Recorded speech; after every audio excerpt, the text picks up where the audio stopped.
This is Jason J. Lewis, the voice of Superman on Justice League Action, and you're listening to the Krypton Report. Up in the sky, look!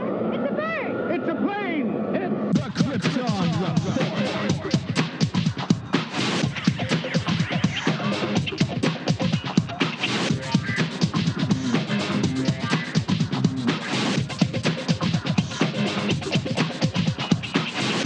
Welcome to the Krypton Report Podcast, presented by the Southgate Media Group. The All Things Kryptonian podcast, including Superman and Supergirl. We discuss games, movies, cartoons, TV shows, and comics. Krypton Report Pod can be found on Facebook, Twitter, Skype, YouTube, and Instagram. And if you want to drop us a line, send it to kryptonreportpod@gmail.com. We are on Patreon under Southgate Media Group. And our official merch page is tpublic.com. Search Krypton Report. Now on with the show. A year ago, see, these cops and lawyers... Wait, that's the wrong movie. Wrong movie. That's 10 years ago. But no, a year ago, we got Justice League. Like it or hate it, we got Justice League. And James and I are here today to talk Justice League because, you know, this is kind of like our gear up towards Aquaman 2. You know, Aquaman's a month away. This has Aquaman in it, so it's a perfect kind of lead in to the Aquaman movie. But we're just going to kind of look at this movie. This is the last DC film that we've got until Aquaman, and just kind of talk about it. You know, and it's our third chapter in our series of the Superman trilogy, which they were trying to carve out with Man of Steel, BVS, and Justice League. And we're just going to take it on and see what happens. Yeah. Wish we'd have got the 5-parter, though. Yeah. Jay Oliva, storyboard artist, also animation film director of DC Films, said that they had a 5-part map for the Superman arc, which is interesting. You know, we always think of arcs in 3 parts. And that'll come up more in our discussion. But before we kick off this commentary, I do want to talk about first, let's talk about, I had a video that I made that I wanted to put on YouTube to kind of go along with this. But YouTube said I didn't own the audio rights and took it down, which is weird because how many times do you see stuff on YouTube that people don't own the rights to? So I don't know how it works. But anyways, so real quick, let's back up. We did our BVS commentary. I rewatched BVS before we did this, and we have the scene of Cyborg on Luthor's drive being created from the mother box. All right. In BVS, we see the football game of Gotham versus Metropolis, which originally I thought was supposed to be Victor Stone's game, but then you were saying that you heard that it was the first game without Victor Stone. Yeah, something I had heard. It's been so long now, you know, within this last year. It's probably closer to the end there, or even before Justice League came out. But yeah, I had read that the football game was right after his accident, and it was the team's first game without Victor, and that's part of why they were beaten so bad. So we're establishing a timeline here. So we have that piece of information. Now let's jump to the end of Suicide Squad, which takes place shortly after BVS. And we have that scene of Bruce Wayne getting the information from Amanda Waller. Why? He has Luthor's drive. What information does he get from Waller that he didn't already have? Like, when you really think about it, that scene's kind of awkward. Unless it had just been, like, you know, Bruce coming to her as Batman, like, you need to stop doing this, Amanda. Like, we're going to have to stop you. But that would have been cool, like, after Suicide Squad, after Justice League kind of thing. You know? Right. Yeah, because he does talk about his friends, but at that point, like... He's got Diana. Yeah. And say that's it, Diana. They haven't recruited anybody. I mean, who knows what the Bat family consists of at that point, and how many people are actually working with him, the way he had turned there for a while. Yeah, I kind of think that he drove everybody away. But that's my own headcanon. Well, he's famous for doing that. So that's something to think about leading into this film. Another thing I wanted to point out was when we see the footage of Arthur, okay? Arthur's underwater. He's wearing Atlantean pants, okay? We've seen some pictures and stuff like that. He has his Atlantean pants, and he has his quindent. Yeah, I guess that makes more. It's 5, isn't it? Yeah, 5. like quintuplets. Yeah. That's 5. Yep, I'm stupid. Quads 4. Man, I need to know. Like, all right, everyone's laughing at me. It's cool. So, and we can hypothesize that he got that from his mother based on the trailers for Aquaman. Now, I bring this up because in Justice League we see a part where supposedly he's never been to Atlantis or really experienced Atlantis yet, because we have the scene in Aquaman where he's talking to Mirror and he meets her for the first time and says, "I need something from you," and we can only assume that he's getting the armor, because then the next time we see him, he has the armor, which kind of things like why did he have Atlantean pants? Did his mom leave him pants or something? You know, little inconsistencies that I've kind of noticed in the storytelling part, and there's a big one that we'll address when we start this film, which leads us to the next part before we start the movie. Is there was 2 deleted scenes they actually released with this film. Now, there's been a lot of stuff that's been hinted at from things that we were seeing in the trailers that weren't in the film. Alternate scenes that are in the film that weren't in the, or are in alternate scenes from the trailer. Okay.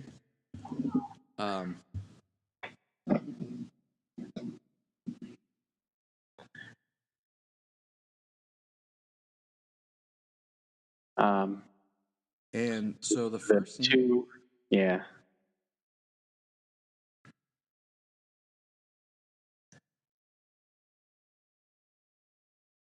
the first one is Superman, which this one is actually very important.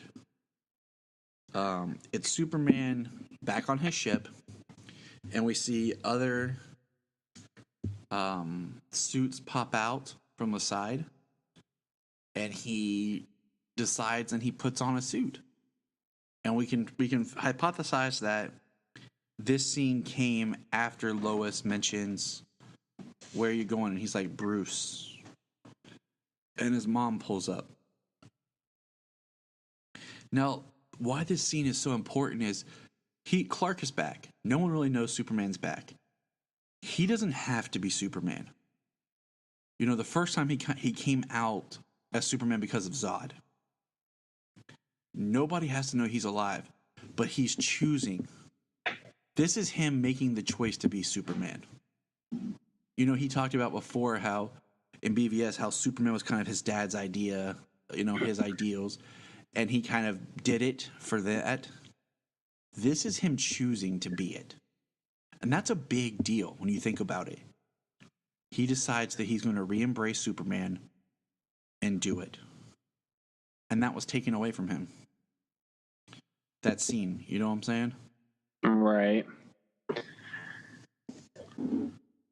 Like one of the biggest leads up to this movie, being Superman, the Man of Steel, and BVS, and the fact that he dies and Bruce creates the Justice League because of him. You know, he really gets the short end of the stick in this movie. Yeah, and we're going to talk more about that as we watch the movie. Because you got the short of the stick in BVS too, unless you watch the extended edition. Yeah, in the theatrical cut. He gets the short end, but it's not as short. The other deleted scene, of course, is when he shows up and he meets Alfred, which I really like because Alfred's always kind of been on his side. Alfred's always kind of championed for him, which was really cool. Like, I liked it. I can see why that one would be cut. But it would have been nice to have seen. Yeah, it would have been nice to see their interaction. The respect that Alfred gave him, and he calls him Master King. And it gives him, it gives him the idea of where he's going. You know what I mean? He doesn't know where they went off to, and I mean, sure, he's Superman. He can, fly up out of the atmosphere and just listen to where the madness is going down and go there. But it's an added character moment, and they cut out like all of those character moments. Yeah, they made it, and not just for Superman, but they made it very so many others. Bones. Like, it's a very bare bones of a film. Like, and we'll talk about it as we get going. So, anything else you want to say before we start? Well, you say bare bones. I mean, it's sad that the first live-action Justice League film is a Frankenstein film. I mean, 2 directors and hacked apart by the studio. I mean, that Justice League deserves so much better than their first big budget feature-length film to be a Frankenstein film. Yes. And for anyone who has any thoughts or questions or clarifications, hop on the social media app Vero and follow Zack Snyder. He's released images and comments of questions that people have asked him about the film. And that was in that video I made. And as we go along, I'll pull things out and mention things. But without further ado, if you want to watch as we talk, we're going to pull it up here. I'm at 000000. As am I. Are you ready? On the count of 3. So 1, 2, 3, play. Okay. Ready? 1, 2, 3, play. All right, here we go. See the waves and the Warner Brothers sign. So the first thing we'll discuss as the score. We got Danny Elfman. And I'm not against Danny Elfman. I think this score, and if you're a nerd, Access is a new producing partner. They weren't involved in any of the other films. So just throwing that out there. But here we get to see the DC logo that currently is a lot slower. Yeah. In, like, you see it in front of Titans. Yes, sir. And real quick, while this is coming up, did you see that Titans animated saga thing promo? People are like, that's Batfleck. Oh, yeah. All right. Okay, so this opening scene with Superman, definitely in the reshoots. Yes. The mustache. Mm-hmm.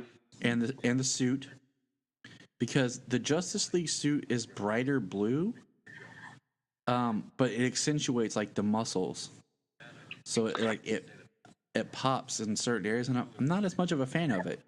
Yeah, in the features they show where the undersuit, the under part of the suit, where it's bright and the muscles are really sticking out and are defined like that, is like silver padded muscles that are supposed to like shine through the suit like that.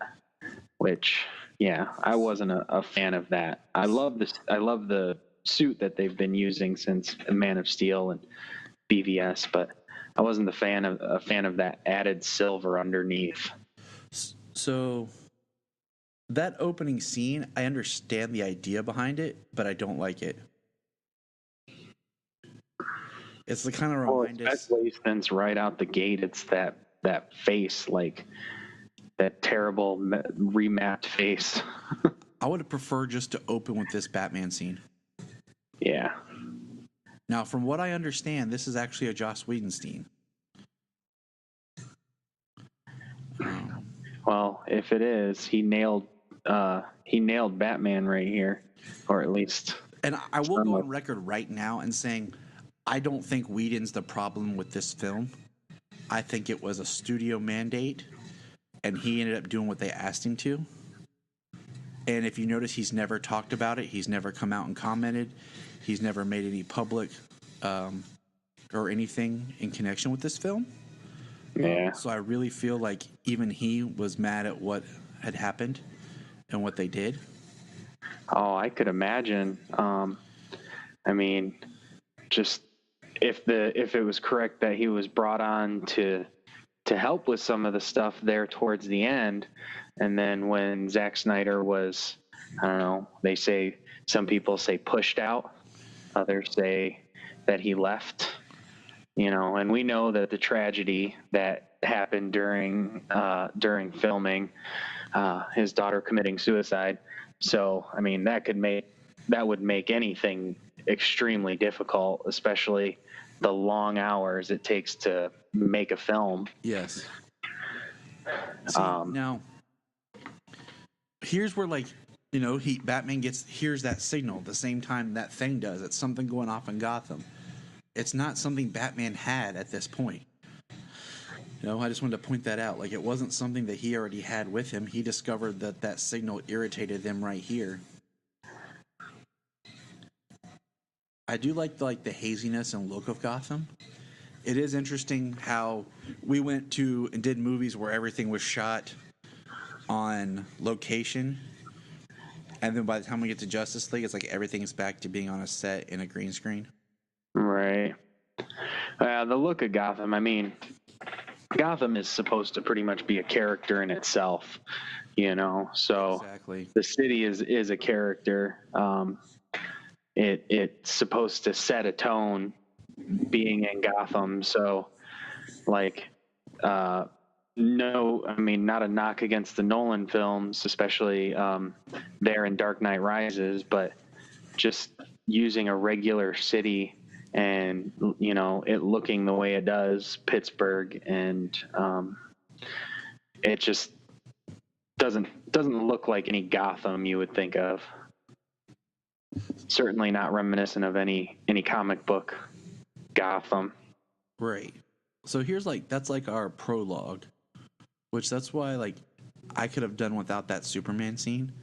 I understand what they were trying to accomplish by reminding us and making us oh man, we do love him before we get into all this. Yeah. But it was poorly done. But then also the opening credits here too it's Superman memorials around the world. Yes. I mean, they give out the whole thing here. Superman's dead. We know Superman's dead.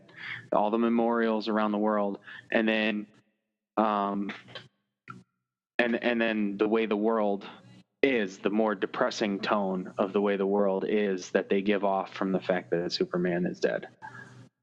And it's very interesting that, this definitely feels like a Zack Snyder scene. Mm-hmm.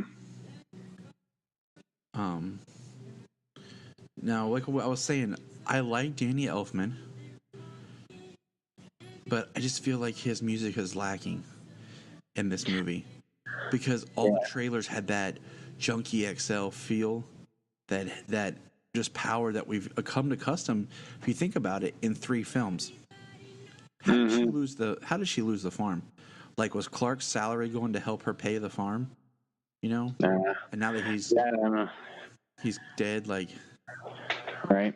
I mean, I would have assumed that it's the family farm, that they own that it would have been in their family for generations. At least that's typically But then I always wonder about taking out another loan, to pay for land or equipment or hard times. Right, added mortgages and stuff. Now, see, this scene right here of the thug harassing the woman makes me think of what they had talked about the idea of the anti-life equation was going to be played into the story with Darkseid of why people were the way they were. It was also supposed to play into why Batman had become so cold. So a big thing is the scene with Wonder Woman, okay? That's locations. Because that's locations and there's extras, because this movie gets very small. And more on that as we go through it. But you look at the scope of BVS, the locations, the real world places, the extras, the people. It feels like a large inhabited world. This one slowly gets down to just being the Justice League characters. And the Russian family. Yes. Now, I point this Wonder Woman scene out because the trailer with had the Junkie XL music, when she bursts in, like, it's upbeat. And you think about the way the orchestration was for Wonder Woman the film, Man of Steel, and BVS it had a very similar tone. But this is a very, I don't want to say old, but more classic musical score. Yeah. And not to say like I don't like Elfman's score for this, but I feel like it's flat. I like Elfman. I mean, I've liked so much of what he's done over the years, but it doesn't fit with the universe that they've made. And then right there, I mean, that's the Wonder Woman theme, and it's orchestrated. It's not what Hans and Junkie XL had done with it. And I can't remember the other guy's name. Hans Zimmer and Junkie. Yeah, I can't remember the guy who did Wonder Woman. Yeah, Rupert something. I think he's doing Aquaman. Yeah. And side note, does it feel like the Wonder Woman skirt is like shorter in this movie? Like, I feel like they really like the way they filmed her a little bit more sexualized in this movie compared to the way it was in Wonder Woman. Yeah. Just throwing that out there. Well, I mean, so like she busts in right here. There's no music cues or anything like that really amp this up. Yeah, no, she comes through and it should be, you should be hearing the Wonder Woman,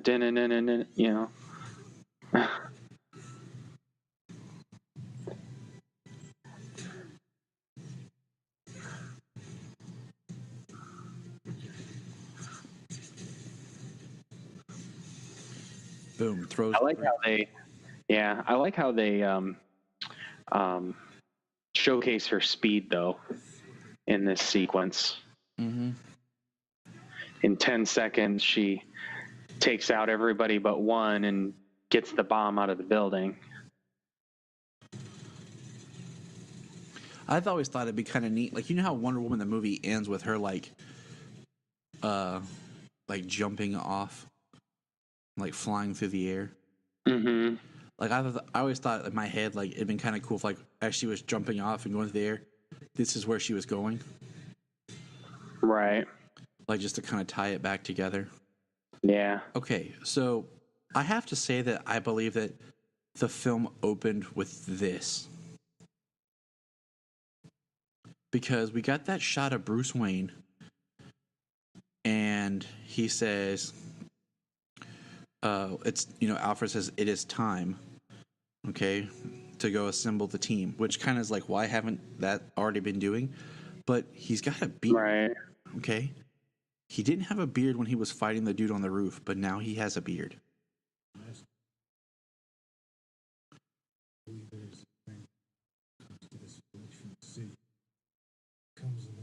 Okay, so I know that's like Snyder.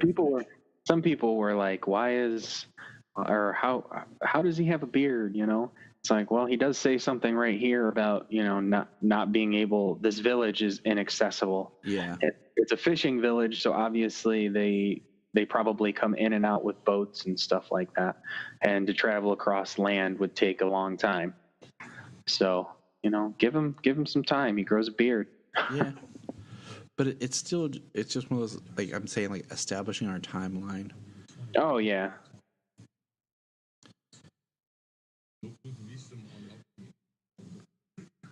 I wondered if Bruce knows the language and he's just playing dumb.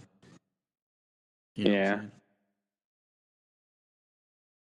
That's kind of a little on the nose, that painting, like Right. I want to almost feel like that's a add-in. Yeah. A reshoot. Yeah. I mean, sure, the Atlantis thing. I mean, Atlantis would be one thing for them to, believe in Atlantis, and he comes from the water and brings them fish, without a boat and everything else, So Atlantis would be one thing, but having Atlantis, basically a painting of him coming out of the water, the 3 boxes. I mean, the majority of the 3 boxes are lost to time. They would be ancient myth. Yeah. Not more of a newer painting within his lifetime.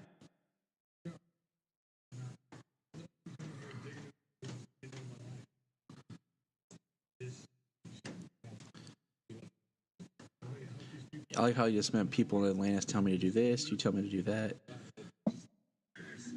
Can I just say, like, I like that sweater and that jacket that he just now is, like, ditching. Mm-hmm.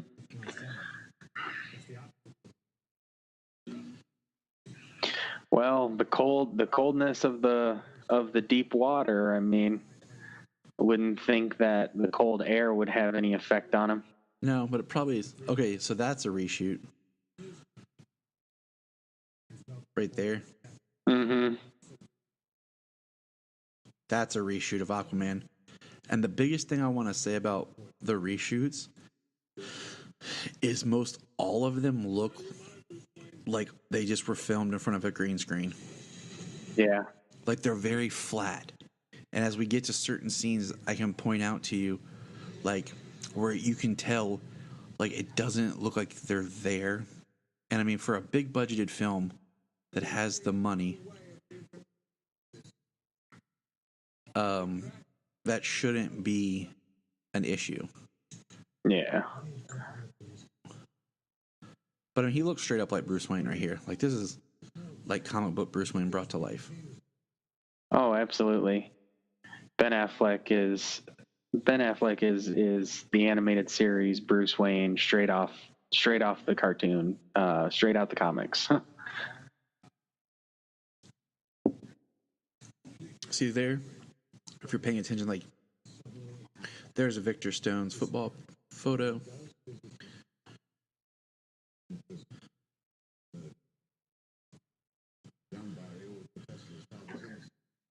No, how come, like, I feel like Ezra Miller just, like, walked off the street onto the BVS set and they just shot all his stuff. Long hair, scruffy looking, really thin, and then he, like, got fit and cut his hair, shaved. I mean, that there's really no information on this Barry before he becomes the Flash. At this point in this film, there's no information besides his father killed his mother. So, obviously he would have had a lot of issues growing up, dealing with that. Plus, if there's to take any history from the character, him always being late, him, moving from odd job to odd job, doing different things like that, not really having any focus in his life, could be, Now this is a reshoot right here. And I say that because the fact that in the trailer we saw, because that's two things. Watch Ezra Miller's hair. You can tell one of the reshoots because he was also filming Fantastic Beasts 2, and he has that really short, weird haircut in that film. Mm-hmm. But there is Mark McClure, who had a cameo in this movie, but if you watch the trailers, he was a cop at Heroes Park. And then now here he is in this scene. And the footage of him. I like the little red phone, though, to call Batman. Yep. No. So, Easter egg from '66. I see now. Look at if you pay attention to Ezra Miller's hair, you can tell this is original footage. Yeah. I like this casting of father-son. I love that, like, all the Watchmen made their way into these other DC films. Absolutely. That's why I think Jackie Earl Haley should be Scarecrow. And That would be amazing. Matthew Good should be Eobarthon. Because that'd be awesome. Right. And that would pretty much round out the Watchmen. Yeah. I mean, Silk Spectre. Yeah. I still think she was just the voice of Kellex, but Silk Spectre 1, who voiced Kellex, she should have been Martha Wayne, just kind of like as a wink at the idea of like the comedian and Silk Spectre. yeah, that would have been really awesome. Have those two together, because that would have been a big wink. But I mean, I really like Ezra Miller in this movie. I mean, he does a great job. So there's the ship. He does. I don't think he was as like clumsy or almost as ditzy as they make him out to be in the final cut here. Yeah, I feel like that was added in. Yeah, because I mean, sure, the clumsiness thing. I mean, it's a Flash trope. It's in his history that, you know, when he first gets his powers, the speed, his reaction to it, you know, he would make mistakes. He would trip on stuff, things like that. So, you know, that is something to be said that, you know, I'm sure maybe a little bit of that was in there, but I think some of the more, you know, like the brunch joke, you know, like, and I like stuttering, and I mean, I don't know. I like the idea that it's young Barry. Everybody's just starting out in their career as a hero. You know, except Batman, he's the old guy, but we have a really young Flash. And now we have Cyborg, who was my least interesting character going into this film. But Ray Fisher's portrayal, I came out loving Cyborg.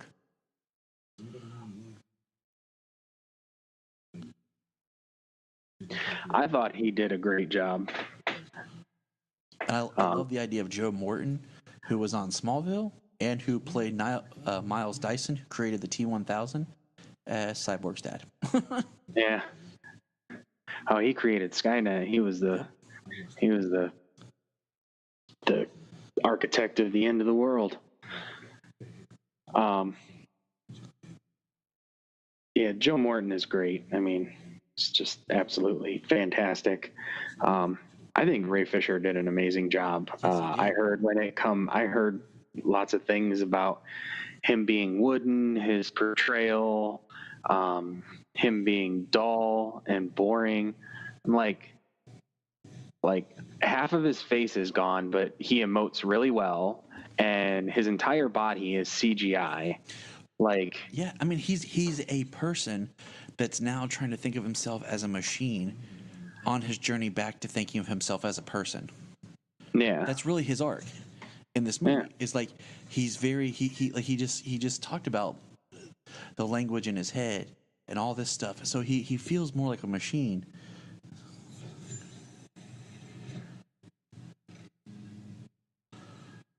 I like how they introduce Star Labs is the company now, studying the crash ship and everything. Yeah, which was kind of like why didn't they get it the first time?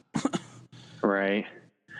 Government contracts, things like that. So now we're on Plus, you know, Luthor doing what he did. I mean, that would definitely screw over some issues that they had. I mean, government contracts have to be moved around and things, the way they let him in and he created Doomsday. And why does Themyscira look so CG?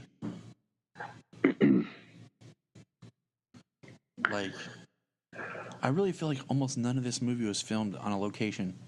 Like, everything in this movie is back to being on a set. Yeah. I'm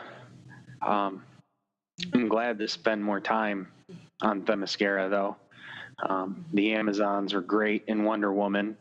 but you know they're gone after the first half hour. Yeah. And so it's nice to be back on the island and seeing these women who worked so hard to portray these characters, you know, physically. And it is worth mentioning that the Flash scene that was in Suicide Squad was filmed during Justice League by Zack Snyder. It was directed by Zack Snyder and put into what do you call it? Suicide Squad. So here's Right. Steppenwolf, who looks completely different than what they originally intended him to be. He was supposed to be more scary and darker, like we saw him in the BVS extended cut. yeah, and the communion scene. Yeah, he looked very demonic And in that you know, scene. Syrian Hines, who plays, you know, the motion capture or just the voice of Steppenwolf, has said that this character was not the one that he was doing.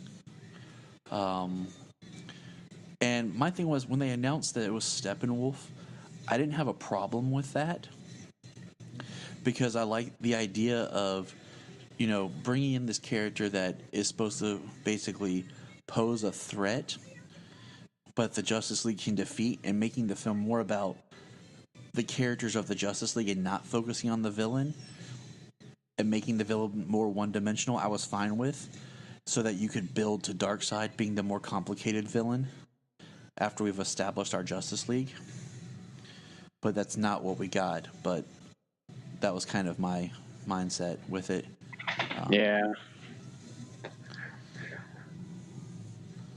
So those Amazons are all dead.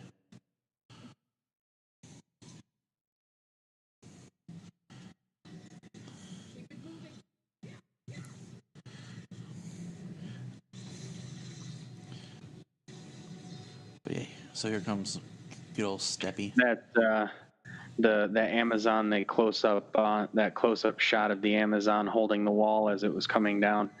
Her name's Brooke Entz, and she's a CrossFit competitor. Yeah, but I'll say like a lot of the Amazon are people in that Professional athletes, professional fighters, things like that. Yeah. Yeah, So- good majority of them are.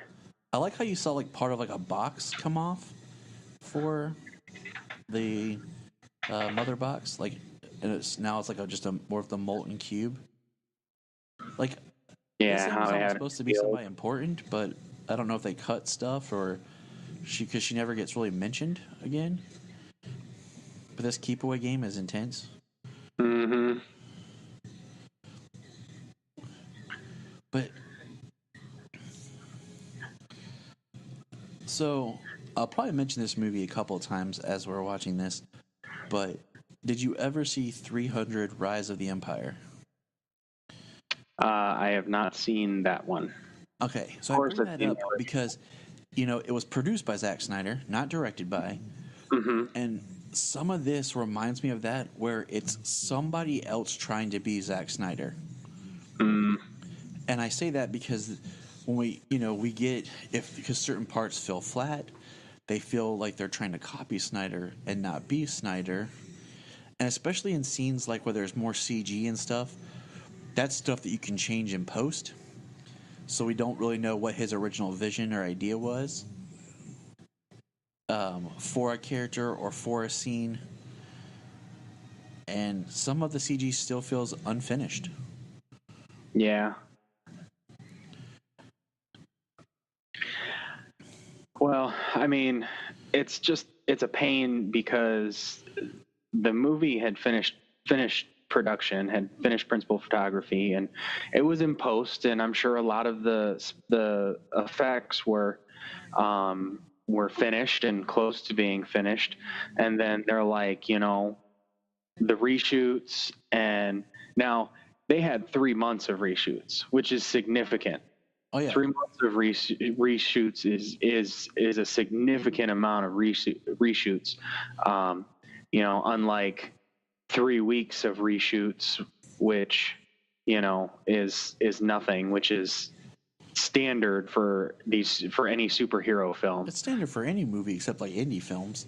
Yeah, I mean, any film has reshoots. Any big budget film has reshoots, but also the superhero films that rely on so much CGI, obviously, when they go into post and they have to do some things, they may have to change some things around so that way the CGI is going to work, different things like that. There's always going to be reshoots, but 3 months is pretty significant. But to have so many reshoots and then try and complete the computer effects at that point, under the gun with no time left. They should have just postponed Justice League to spring of this year. Like this right here, this whole alien stole my husband stuff, this is all reshoots. Mm-hmm. I feel like almost everything with Lois Lane's a reshoot. Oh yeah, her hair's like so bright red But like, where is she? Because that's not like we don't. She's in the break room at what we guess is the Daily Planet, but that doesn't. The little bit we get to see of the office that she's in doesn't really look like the Daily Planet that we were exposed to. But see how it's secluded? Like it's just them alone in a room. There's no one else really. I mean, we have people in the back, but I mean, we saw pictures Snyder released of them at the Kent farm talking. Yeah. It was either the Kent farm or like her apartment or something like that, but it was definitely a room and a table in a homey setting. And you can tell it was like the break room of the office off the set someplace. What's the big? I don't understand what the big deal about the. She'll take your call. Oh, it's a she. Like Is that supposed to mean something? Like, I mean, I like the idea that Lois is having problems writing because of what happened. We don't get Perry. We don't get Ginny. Lombard is gone again, so we don't get anybody else from the Daily Planet that we were accustomed and established with. Oh, the majority of the Superman story, family, anybody involved with him besides the Justice League characters, anybody involved with him before Batman and Wonder Woman, nobody's around. The entire Superman story was snubbed. See, and that thirsty joke right there, like that straight up, that's a Whedon joke. Yeah.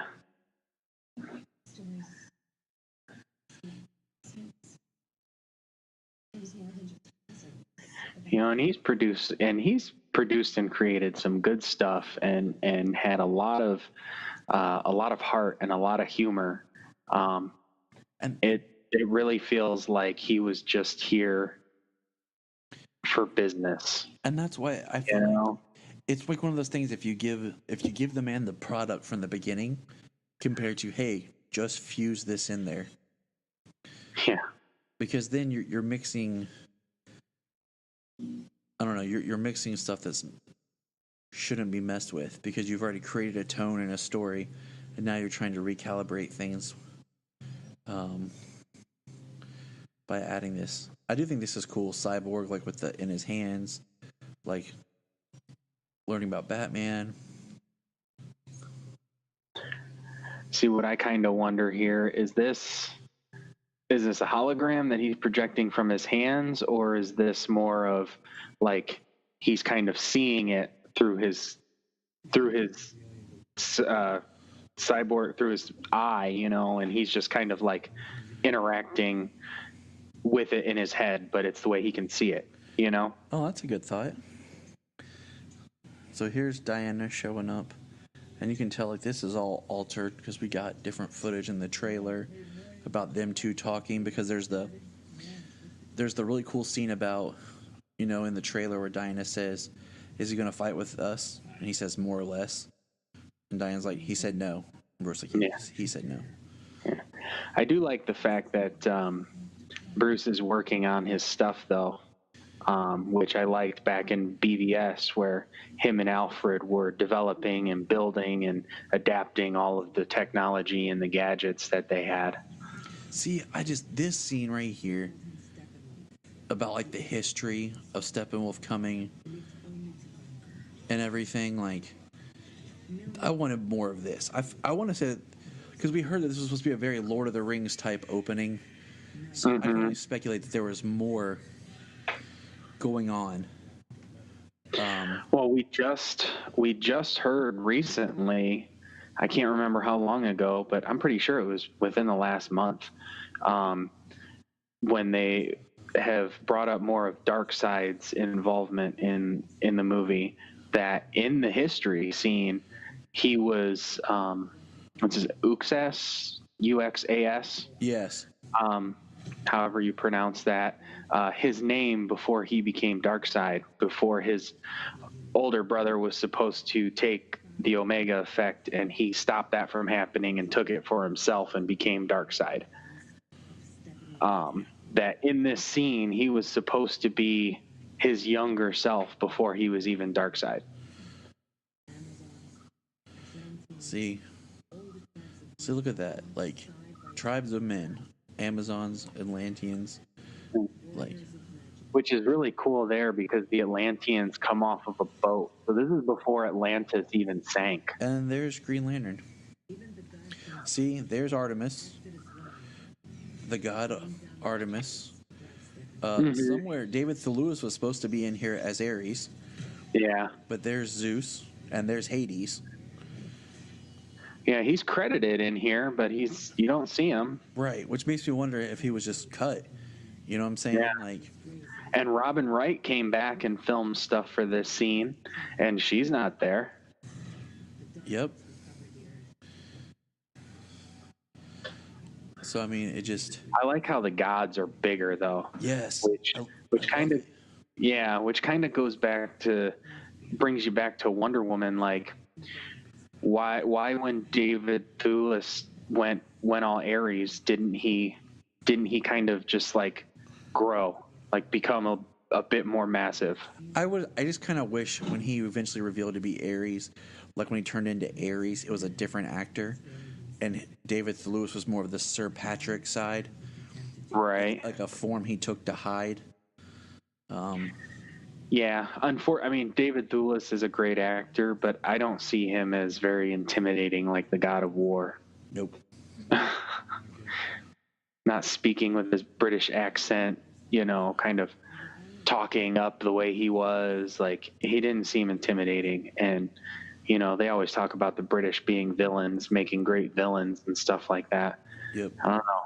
His look and his voice and just doesn't go together.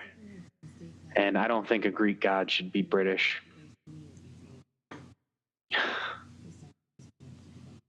No matter how long he's been on Earth.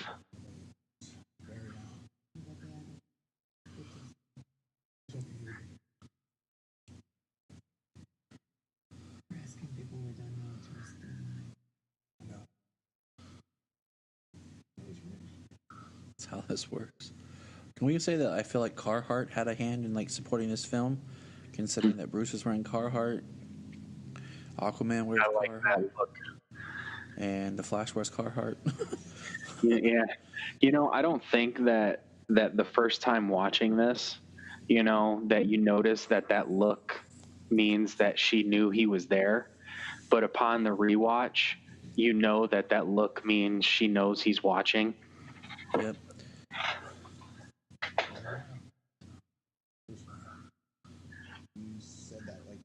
And I like this place that Barry Allen stays. I love how it's just covered in books and screens and everything because of how fast the way his mind moves, And that's why I like that he talks so fast and like stumbles on his words, Yeah. Very attractive Jewish boy. Yeah, I like how the way he would gather information and how fast his head moves, how fast he thinks that all of that is around. Like, he would just absorb information because he thinks so fast.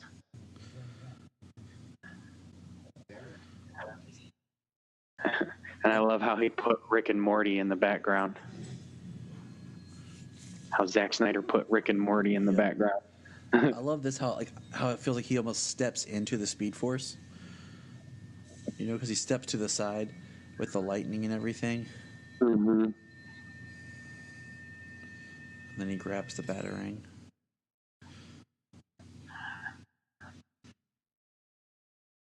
The Batman. So you're fast. That feels like an oversimplification of putting together routine. People with special ability. You see, I believe enemies are coming. Stop right there. I'm in. You are? Yeah. I need friends. That's where that scene should have ended. This is reshoots.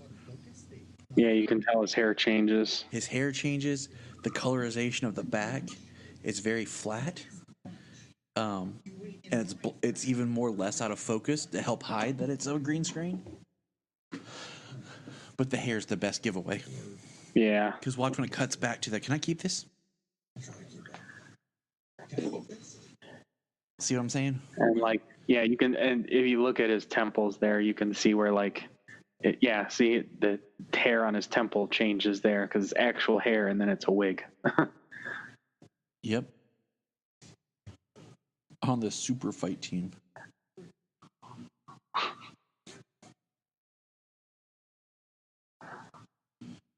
Plane. I love that car. Yeah. And you know what? I was thinking about this before. Like when we talked about like people say they can relate to Batman more being like a person and not like super powered. Batman's money really plays into his ability to fight crime.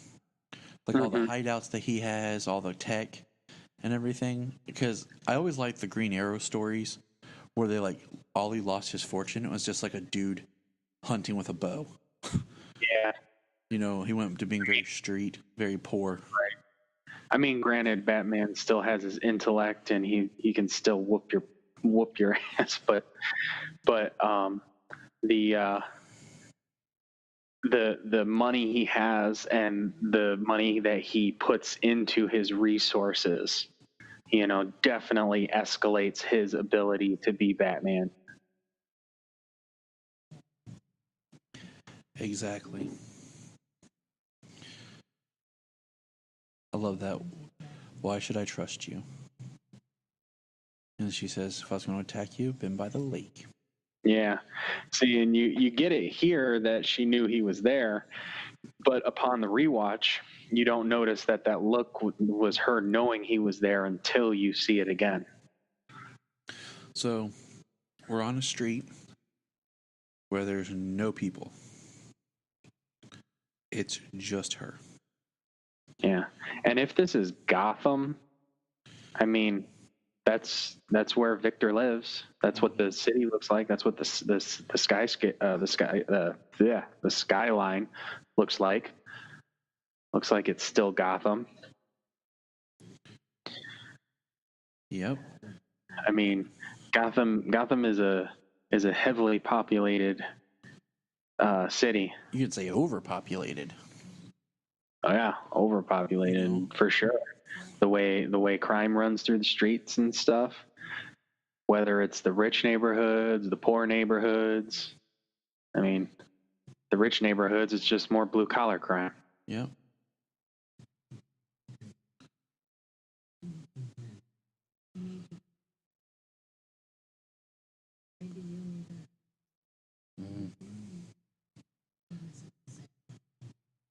See, it's like him and her bonding. Her talking about why she left.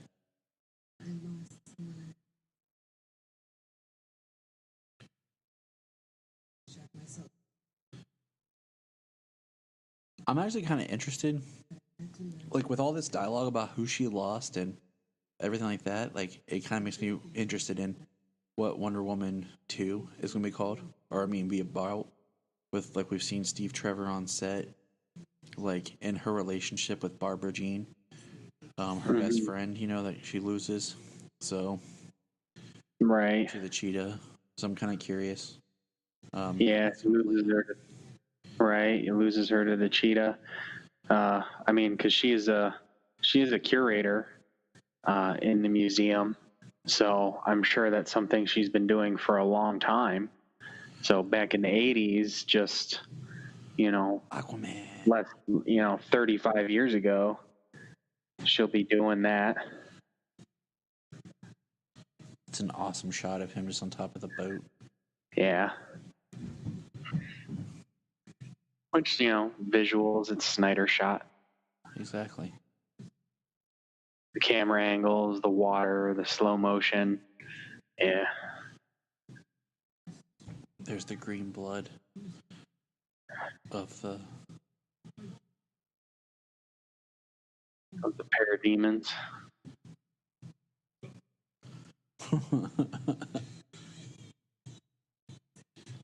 I like how he's just drinking it. Yeah. Makes me wonder what kind of I love that, the irony of the water, like dangerous sign. He's just walking like whatever. Yeah. And then we see him get swimming. swept away. It makes me wonder like what kind of effects alcohol has on Atlanteans. Like if they have the ability to burn it faster, you know what I'm saying? Yeah. So here's our first shot of Mira, when we were supposed to have gotten scenes of Mira earlier where she actually was on land talking to Arthur.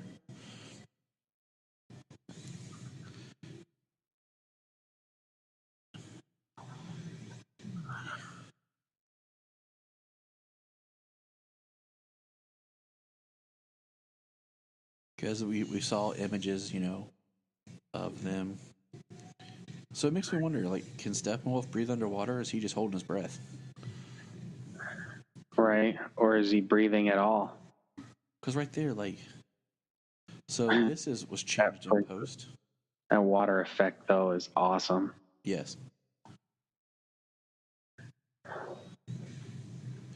Now, I highly advise anybody listening who hasn't done this to just get on YouTube and look up cutscenes of Justice League, where you'll see things that were in the trailers that weren't in the film. You'll also see there's a previs, which is a pre-visualization shot here where Mira was fighting Steppenwolf and was taking all the water like out of his cells and stopping him, but that was never like completed. And I'll give you an idea of what Zack Snyder's Steppenwolf looked like. I do like that Steppenwolf's just powerful enough to like take each individual Justice League member on and beat them.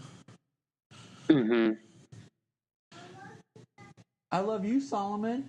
Well, I even think that, when it comes to the Justice League before Superman shows up, he was still giving it to him, he was still coming out ahead when he was taking all of them on before Superman showed up. Exactly. Just powerful enough, he's powerful enough to take them all on head to head. And he's powerful enough to take them all on together head to head, but not Superman. That certainly puts it over the top. And that was kind of like they hint at the whole reason why he was decided to come back. I kind of put it as all the old gods were dead. When Ares died, that was the last of the old gods. But, with time and all that stuff, like it took time for him to find out, to get there, whatever. But then Superman's there. And I feel like they were already starting their idea to return, because that's how they communicate with Lex Luthor. So there was our Aquaman line about, I'm going to need something in return. So here's a Russian family. This is straight up Whedon.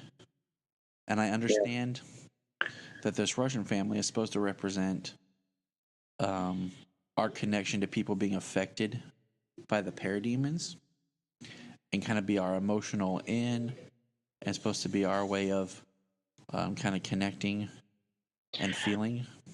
Honestly, I don't think they would have needed this if there was actually people populating the world. Right. Because as the movie goes on, there is just nobody else around. And that's what I was saying about it. It gets really small. Yeah. And I don't want to use the Avengers as a fallback, but even BVS. Watch how the scenes of people, the extras and shots of just BVS, like, though it feels like a big world. It feels like a tangible world, and this feels like a world created in a green screen. Yeah. But yes, this area right here, there's nobody but this family that we're connecting to, and the thing is, everything Steppenwolf is doing is in the dark. It's not like a full-on invasion. It's a very in the shadows, quiet. Mm-hmm. You know, because think about where he got the boxes. There were places that nobody else would know about. So that means that if you did this right, and you brought Darkseid in, when Darkseid brings his invasion, then it's a full-scale world invasion. It opens up and we see what the rest of the world looks like. Here we go. Here's the line. I love you, buddy. Night-night. For Darkseid. Superboy's going to bed. All right. It's my pal. There's Silas. Back home in his apartment. So you think Victor just, like, tore up the apartment? That's a parademon. Mm-hmm. All right. So we're at the Gotham police station with Gordon and Crispus Allen. He looks great as Gordon. He does, and I like the look of the police station too. I mean, it almost looks like a police station from one of the Arkham games where you could sneak around. The little steps going up someplace, the columns, you know. Yep.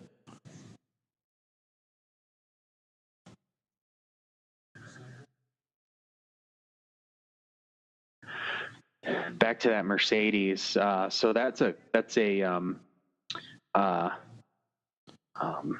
concept car. That's a concept car of a Mercedes. Yeah. Yeah. They had to scale it up from its original design because Ben Affleck was too big to fit in it. He's tall. He's like 6'5", I think. Like 6'4", 6'5". Because he's like Henry's like 6'1". He's like 2 inches taller than Henry. But okay, so this shot right here of Victor looking out the window, that's reshoot.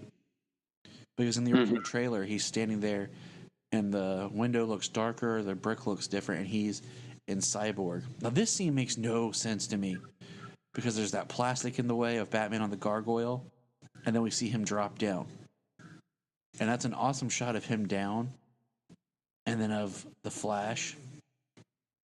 I'd say that's the best contribution of Danny Elfman in this movie is some of the Batman score. Yes, the old Batman score. Yes, from the 89 Batman.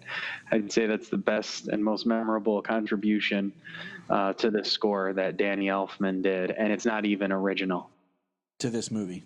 Yes, to this movie. See, and there's our first full-on look of Cyborg. He looks cool.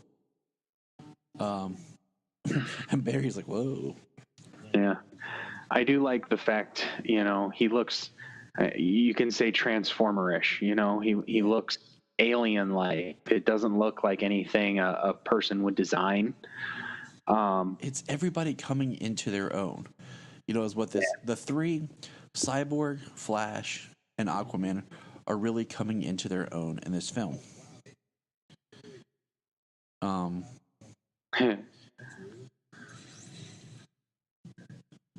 And, you know, the thing is, Cyborg hasn't really learned his abilities.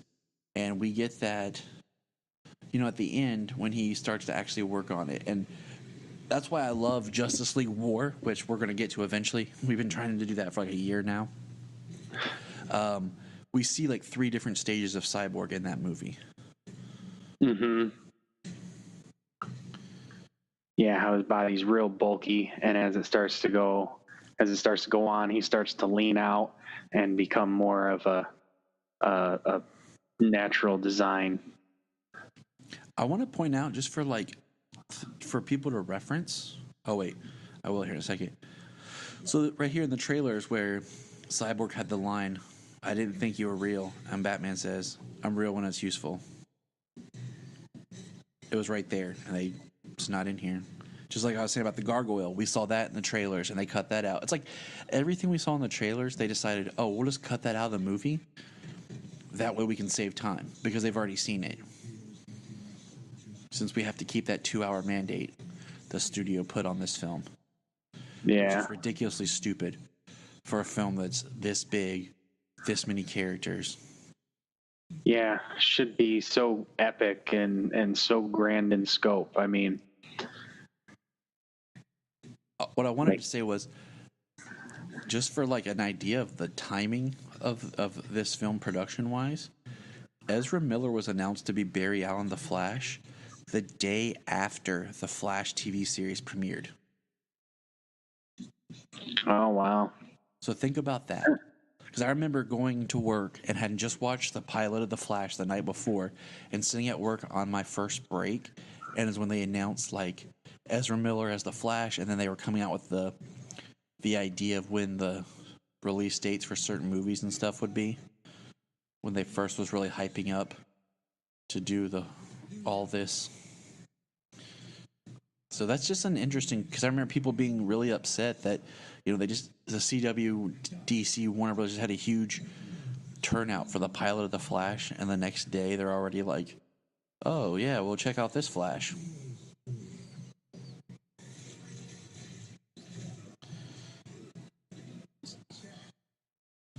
I love how like happy, proud his dad looked. Yeah.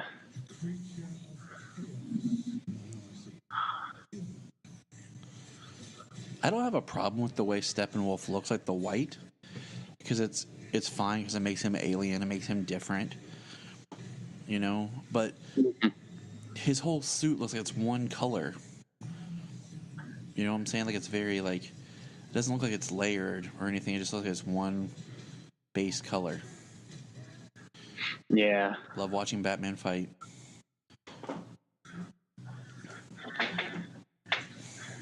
Now, I do want to point out that this is the most useful thing I think the Flash does the entire movie.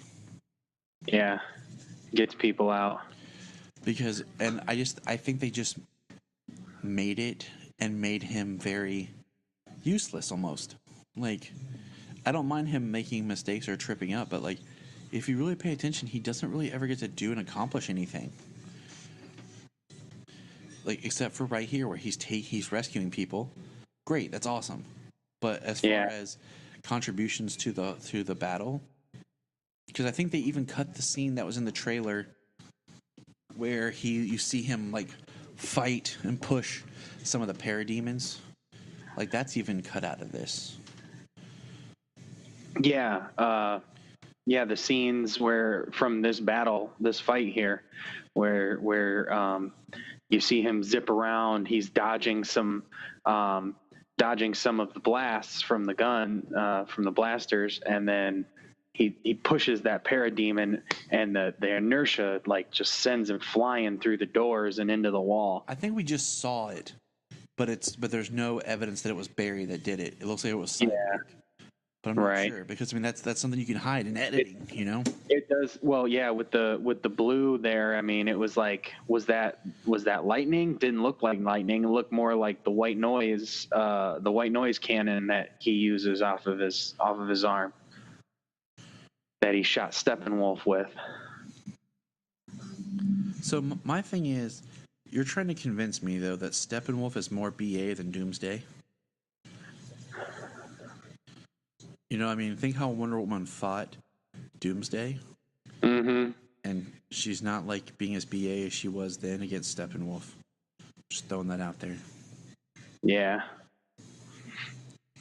I mean, also Steppenwolf's more of a warrior. Yeah, I Doomsday's mean, just a mindless brute. right. With Kryptonian powers, you know, with Kryptonian DNA, so you know he should be incredibly powerful. But yeah, Steppenwolf's a new god. Like, I do like the Flash theme. Okay, I will say that I do like Elfman's Flash music, but I still think it's lacking. Right. Well, I think, It's I mean, too what soft. the one thing that I do think he did okay with, besides the bringing in Batman, I guess I give him this too, is that he laid seeds. Like, he didn't create full on themes for Aquaman, Cyborg, or the Flash, but he laid seeds for something that somebody can use and expand on Yes. in their solo outings. See, okay, so this is a reshoot right here. Mm-hmm. Of Barry falling on top of her. Like, that's just not necessary. Like, but like, he tripped right there. Okay, that was fine because he was kind of not paying attention. But like, when he does it a couple other times, it just kind of gets redundant. Yeah. Now, him getting injured, okay, makes sense. Like, he is the most unexperienced, like when he said, I've never done battle before. Right. Standing still and blaster fire and things like that, not a good idea.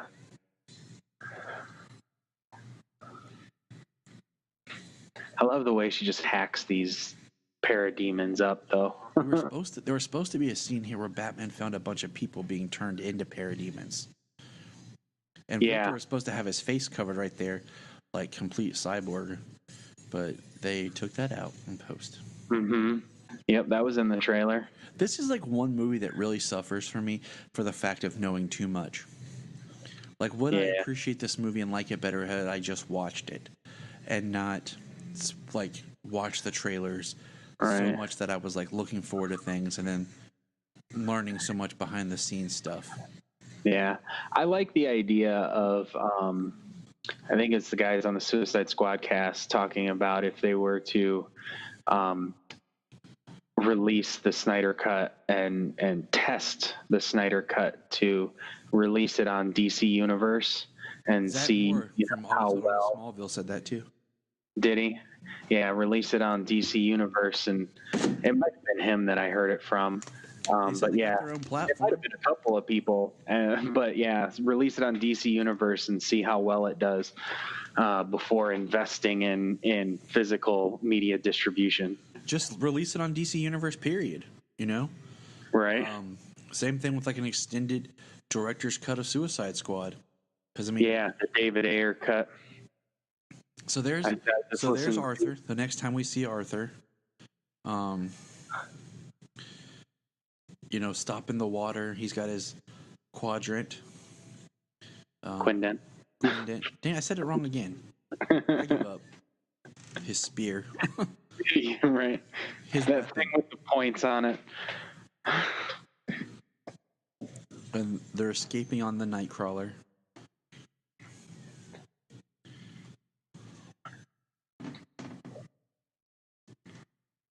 Which I didn't realize it at first, but it actually looks like a bat crawling. Yeah.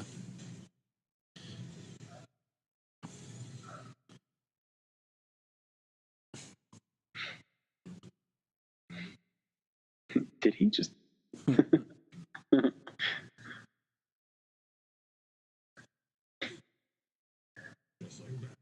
See, now why would they change that? It's good to see you playing well with others, not it's good to see you playing well with others again.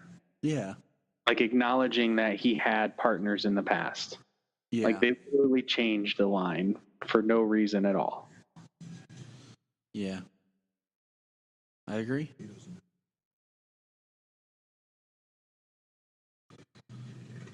And now we're back to the one family.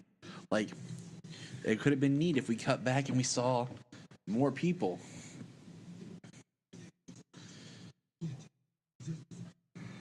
I mean, like if we saw people like in the apartment complex or whatever being pulled out of their homes and turned into parademons. Mm-hmm. Yeah, the only visual you get of any other people is when they start to leave to try and actually get away. Yes. When Steppenwolf does the thing. That's the only visual you get of any other people in this area. See, no. Okay, so they're on the elevator right here. This is reshoots. Mm-hmm. Because we see. Yeah, all reshoots. Batcave. Because if you really look, this looks like it's all CG. Like where they're located at, it doesn't look like it's the same set from BVS. Because, like, if you look at the behind the scenes stuff and in the trailer, there's a shot of them, like, looks like coming back from battle, going down the elevator, and they're all wearing their suits.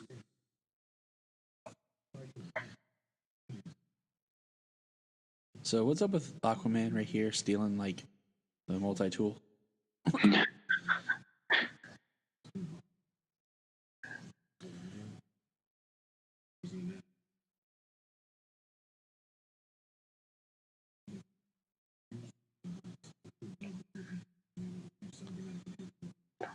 It's kind of funny when you can tell the reshoots of Ben Affleck's Bruce Wayne, because in Snyder footage he's lean, he's thin. You can tell from his jawline. Yes. You know, and then from the reshoots you can tell he's a little bit chubbier. He's got a little more fat on his face. He's dealing with his alcoholism. You know. Yeah. We know he went to rehab before and's out. Mm-hmm. Nothing wrong with some chub, but yeah, you can just, like I said, his face and like stuff like that, and Ezra's hair are the biggest like keys to. But I mean, like, that's all them. They're all standing in front of a green screen. Mm-hmm. This is like George Lucas level, like, green screen work. It's like episode 2 stuff here. This is good dialogue, though. Mm-hmm.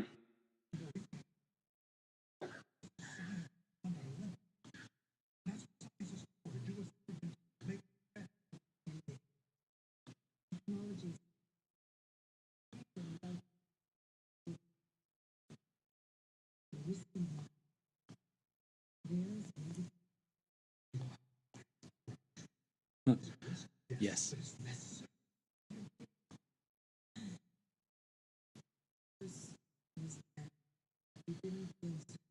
She didn't have to, like, say I was there. That's kind of redundant. Like, you know, she was there. Yeah. That's just a douche move right there. I love the sound effect for the Flash, though.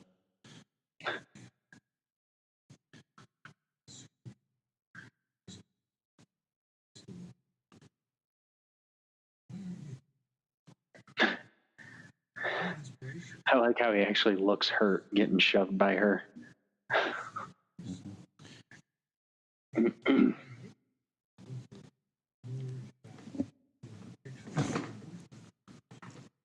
Stealing pictures of Steve.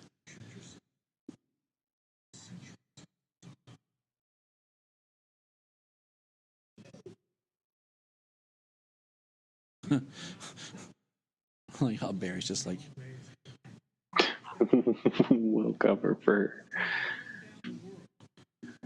but see, It's ironic, Bruce telling her to move on, yes, because every mistake that's ever happened in his life, I mean, from something he can't control, his parents being killed, to the people dying around him, and you know, the countless lives taken by his enemies.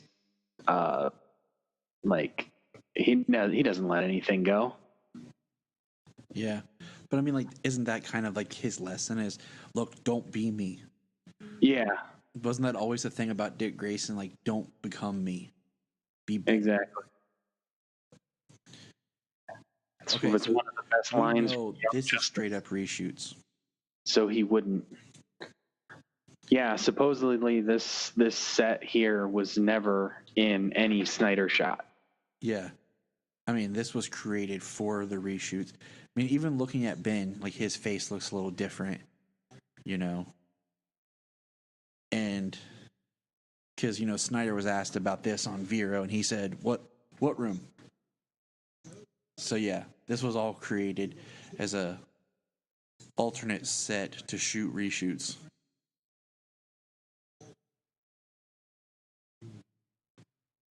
but I like the dialogue. Mm-hmm.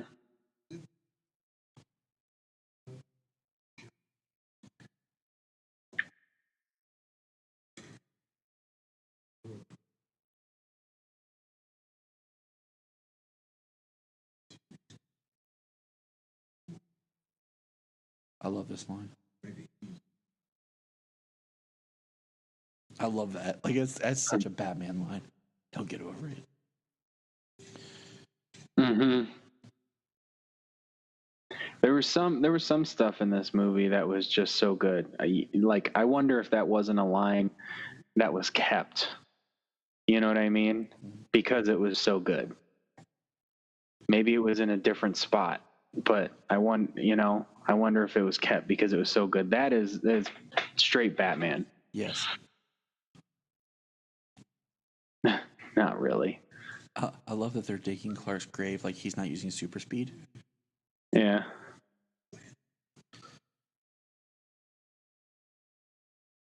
I like the idea that Barry just wants to have friends and get along.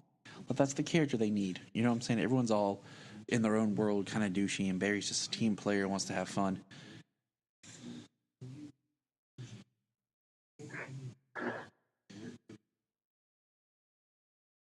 Yeah, the abridged version.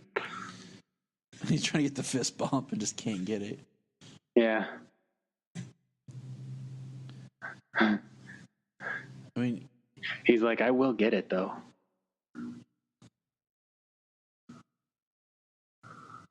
So that's just an awesome shot of Batman up top, looking over.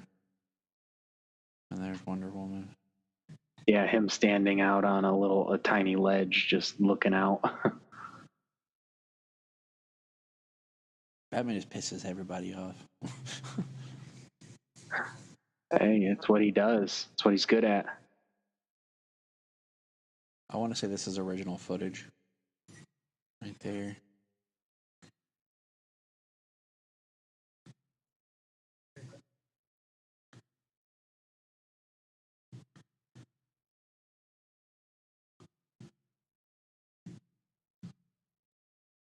I love the costuming.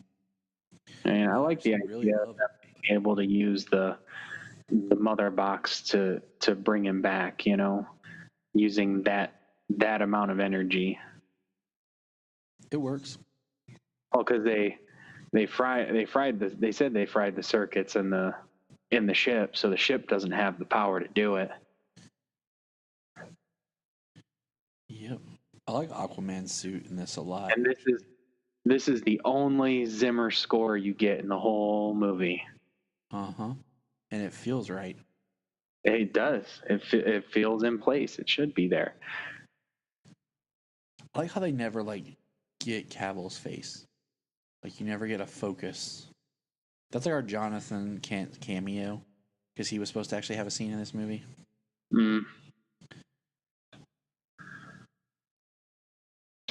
They made a rubber body double just like they did Michael Shannon. Yeah. I like how he's in the blue suit with the red tie. Like the comic books. Right. I like how Victor right here makes a key by being Cyborg. Yeah, I like how the alien technology he's able to adapt to it.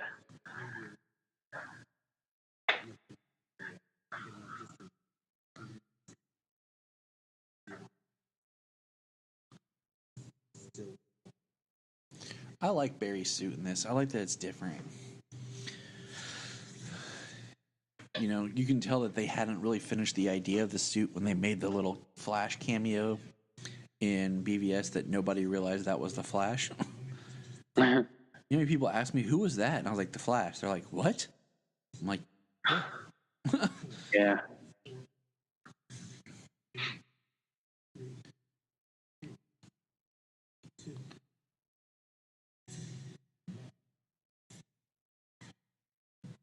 See, this is cool. The entire length of the ship in an instant. I mean, I love the effects of the Flash. He looks awesome. That's why I want a Flash movie. Yeah. Like The running, I've heard criticism about the running, the way like he doesn't look like he's running well. Like It reminds me of the way like a speed skater moves. yeah, and that was the idea. It's More like moving through the air as opposed to just running.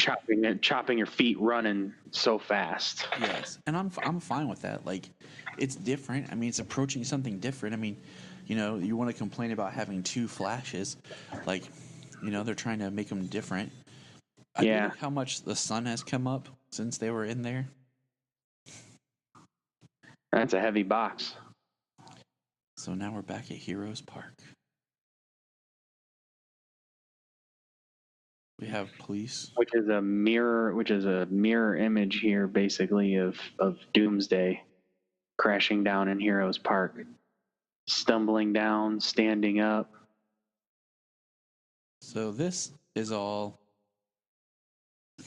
looks like mostly all original footage. When I say original, I say Snyder. But there's already police there.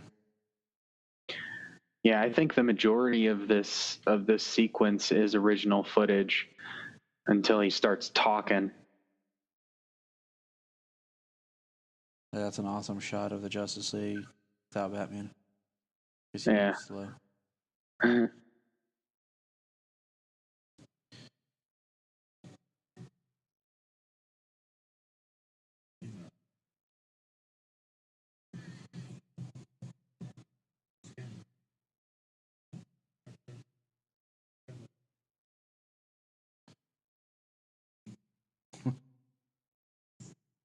I didn't really need to show our bellies line. Should we bow is kind of funny. Right.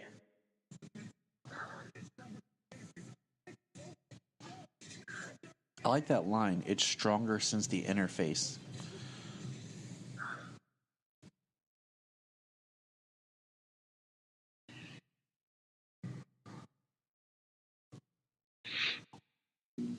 All right. Well, he doesn't know what to make of the alien information yet.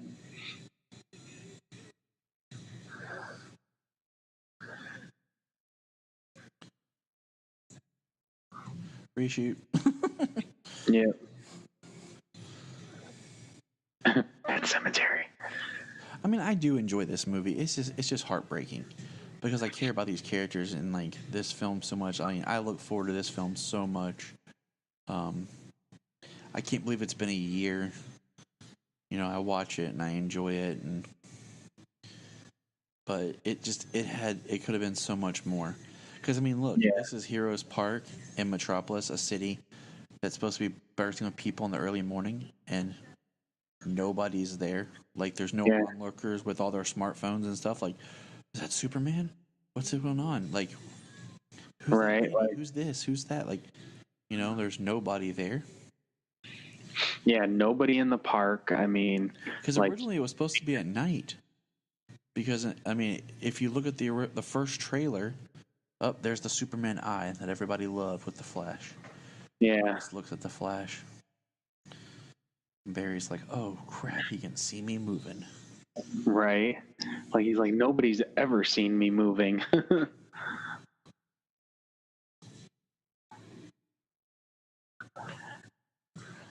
And like, I don't mind Barry falling right there because that makes sense. Yeah. Absolutely. He's never had to dodge anything that can move as fast as he can. And there's our darker Superman theme. Yeah. And then this push here, I love that because normally that push would send somebody flying, but instead it sends him flying because he's basically trying to push off of a wall. Here you go. Here's the reshoot.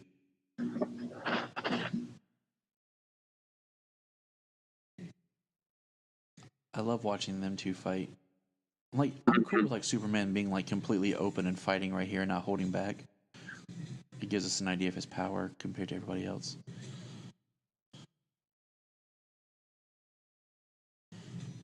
Boom. Sends her down. Oh, that hurt me just looking at that. Yeah. Man. Yeah, we know we can, and we know that he can. If he were to put his mind to it, he could take out Diana. Which right here, he's not thinking about it. That he would, or he could.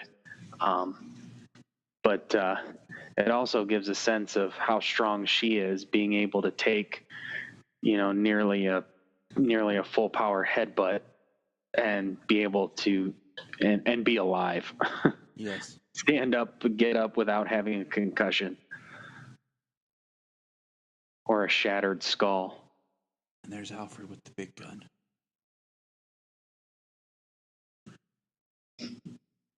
I love how she just uses his name, like in front of people, like she did in Man of Steel. Like, Clark.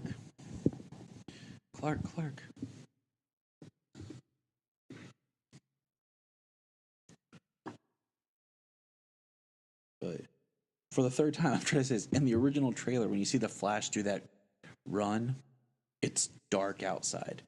So they like lightened it up and made it more daytime. Now, I do like this musical's cue. Like, of him and Lois. The score here, and then when they're on the farm.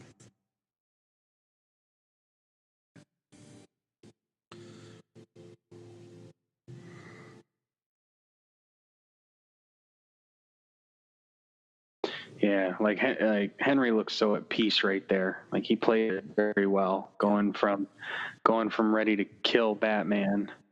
I didn't need that. Yep, something's definitely bleeding line. Yeah. Batman that would be an inner monologue thing. Batman would never say that out loud. He has to keep his look. Steppenwolf has the other mother buff. Which I'm torn on the boom tube. Like, I like it. It's cool. It's different. It's coming down from someplace. But also, I like the effect of the boom tube from animation and from comics and stuff, where it's just the wormhole. But when they enter the wormhole, like, they are entering a tunnel. Like, you can see them disappear into the tunnel, like they're walking into it before it closes. So this looks good right here. Like that's like them at a real place. Like, they're on location here. There was a line right here where Batman was supposed to say, "Don't do that. A lot of my stuff blows up." I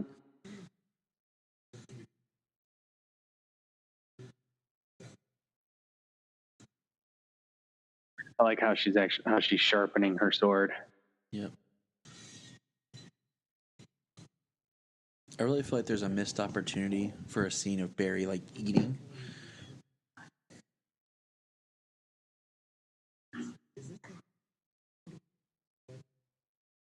Like, if Bruce would have said there's food upstairs or something, and like we just would have got a scene of like Barry like devouring and eating everything in the kitchen. Like, that's always like one of the funniest things about the Flash.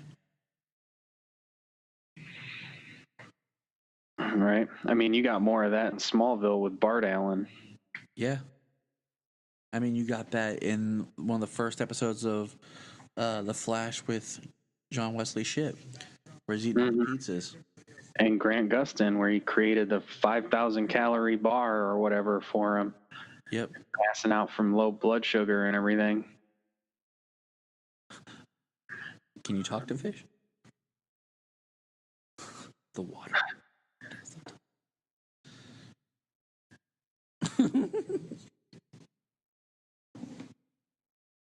I love that.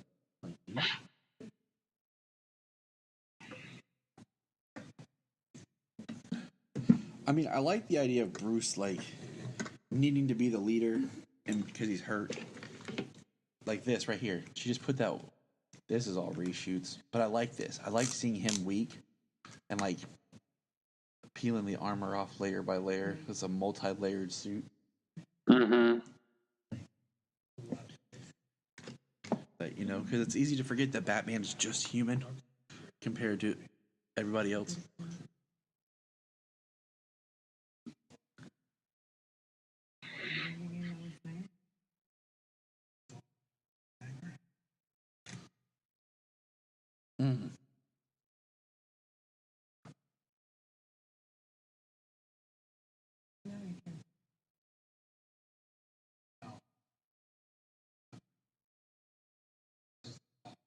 And every time I see or hear somebody dislocating a shoulder, popping it back in, I'm like, oh, that's got to hurt so bad. Do you think of Lethal Weapon 3? Well, most of the time I think about when I was playing football in high school, and I took a hit, and I felt my shoulder actually separate. Oh. But it went back, so it didn't like dislocate and stay, but I felt it separate. Oh my God, that's probably the worst thing ever.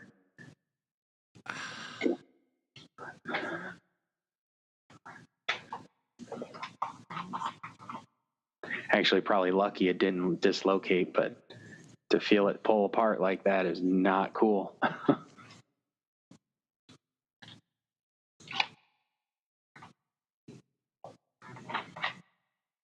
See, like we said, there's no cutscenes of like the world. There's no cutscenes of like people experiencing Steppenwolf. Like it's all closed. And we saw more of this scene in the trailer of him like talking Which to her. this is actually on location. It's a blend. Yeah. There's mixed shots of Yeah, location and CG. Yeah, this scene. Yep. This scene is back and forth.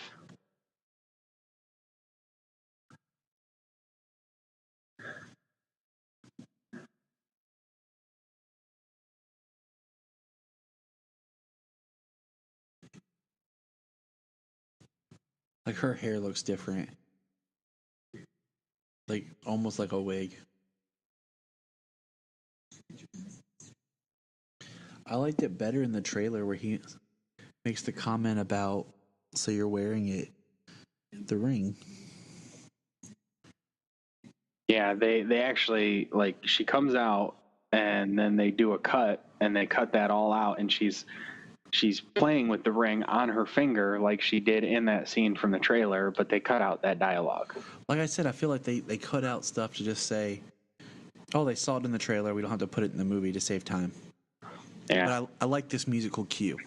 The score part right here. I actually really do like this.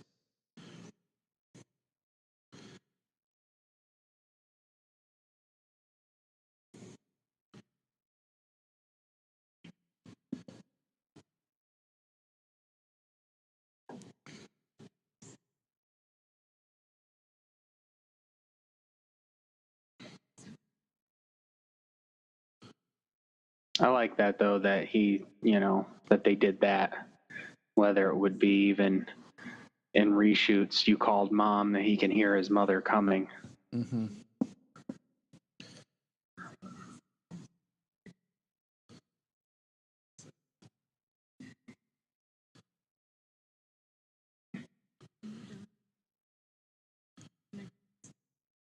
See, that's reshoots. Mm-hmm. Because the mustache. Oh, yeah, you can tell That's by a his horrible face. shot right there. Yeah. Now that's a beautiful shot. Mm-hmm.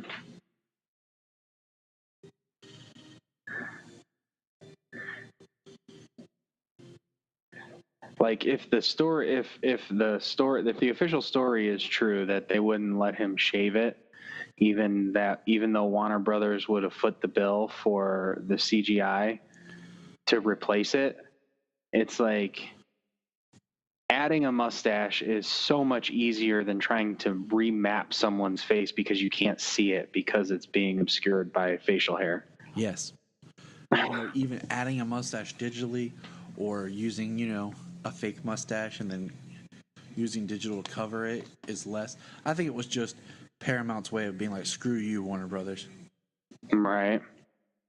Yeah, if the official story is all true with that.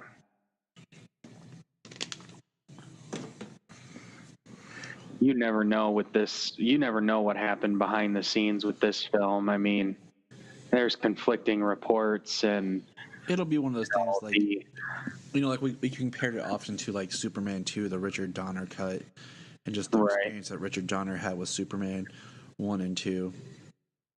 So now here comes Apocalypse and Purple Crystals, which apparently are all brand new and added. Yeah.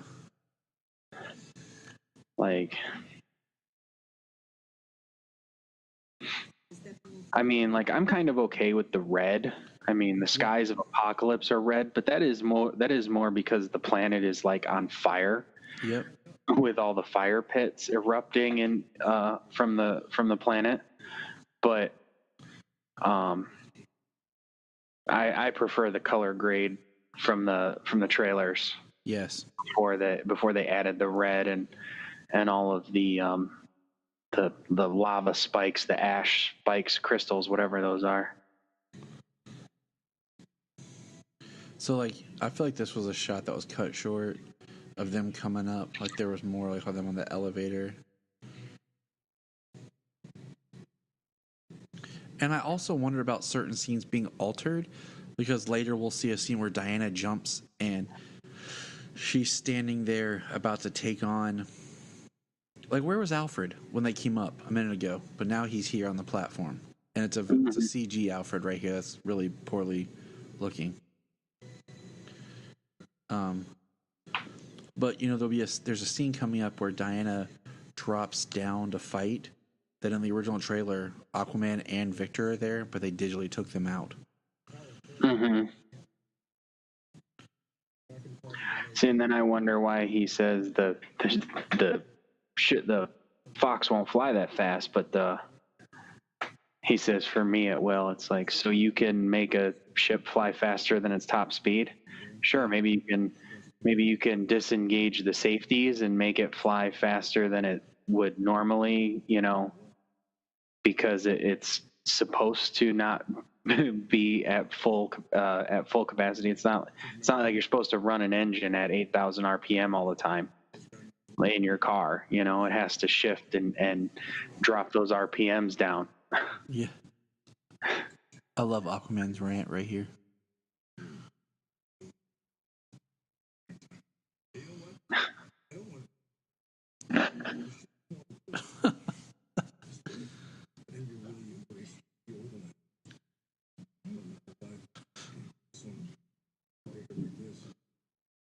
I would just keep letting him talk. Right.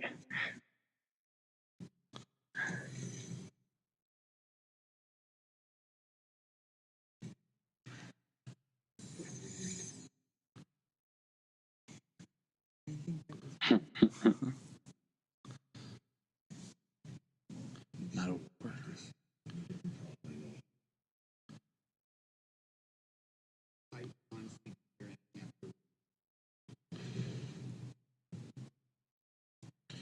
And then we're back to the family. So like you said, I don't mind the red sky because it's comic booky, it's apocalyptic. It means that something's going on. But there's like no cutscenes of the National Weather Service. Like, we have all these scenes in BVS of the media and how they're talking about Superman and we're learning the world. But there's nothing about Steppenwolf's activity. Yeah. Like I said, it feels like it's very closed, very small. Like it's a battle to save the world that nobody knows about. Especially with the red skies right here, like that would cause people to be signaled. Yeah. Yeah, you would definitely think, I mean, sure, that's a dead zone. I mean, there's no media, there's this or that, but once the sky starts changing and the weather patterns start changing like that, and you know, that'd be something that the military would be aware of at the very least. Boom, here comes Batman. And I mean, it was supposed to originally be Chernobyl.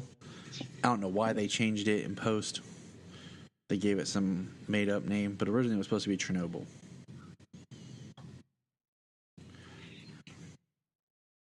Yeah, in stills before the movie was released, the ones with Bruce and Wonder Woman, they had famous pictures of Chernobyl on the screens. Yeah. And then there was another music cue of the 89 Batman theme that was almost hidden because of all the sound effects going on at the same time. But I do like the idea that we have this theme, you know, that's iconic for Batman, that why not carry it over, you know, update it, but still use it Much like the discussion's been about, the James Bond theme has been used for every James Bond. Why not just make that Batman's theme or just Superman's theme and then use it for every version of the character? Right. Well, it's kind of like the latest shot of Superman and Lois Lane that they released for the Elseworlds. It's Richard Donner Superman all the way. Yes. Like they were trying to emulate the shot from Superman 2 or one of the stills from Superman 2 of Margot Kidder in the white and Superman standing there with the crystal all in the background. And it's like there is more to Superman than Richard Donner. Yeah, and that's one thing that's why I really kind of... And I think there's more to Superman music-wise than just John Williams. Right, there is. I mean, the biggest point that I like is if you watch the Superman 75 animated short that we have reviewed before, the score goes from the John Williams music into the Hans Zimmer. They blend very well together. So you can, masterfully work the music together. And I'd love to drive that Batmobile. Yeah. It's one of my favorite ones to drive in Arkham Knight. Drive around the city streets. It is my second favorite Batmobile. Like, just period, like on-screen Batmobile.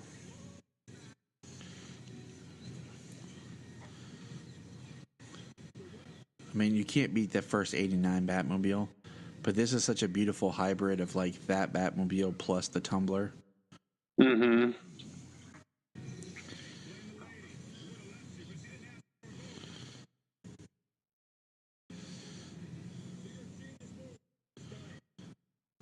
So real quick, you've heard that Jeremy Irons is supposed to play an older version of Ozymandias in the HBO Watchmen, right? Yep. And that should be interesting. He's awesome. He is awesome. I love him as Alfred. I didn't think about it when they cast him, but then when he came out and as Alfred, I was like, yep, love it. Yeah.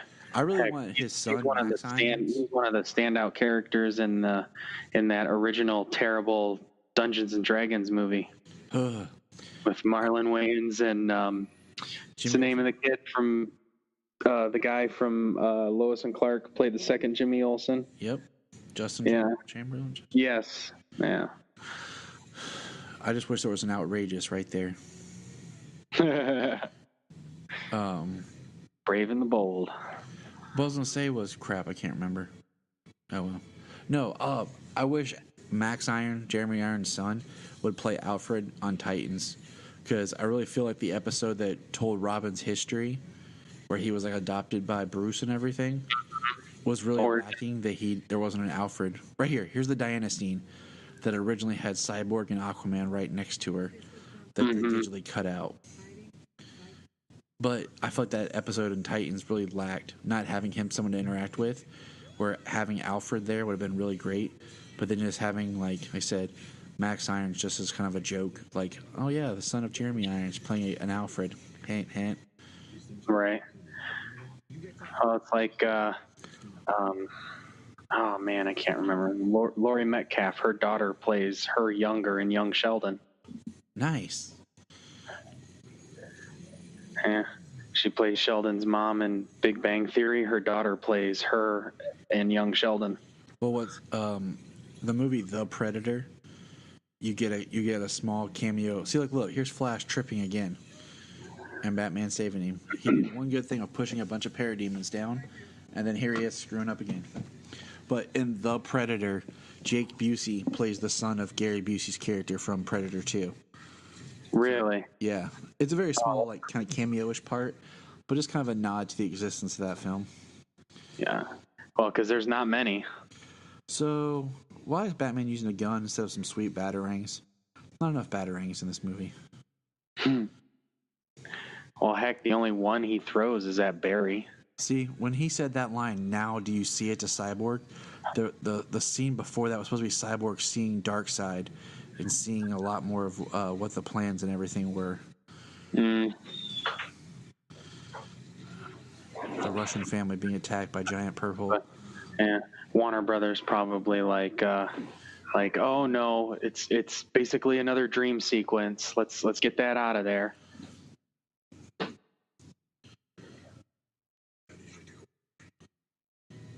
So here's Barry.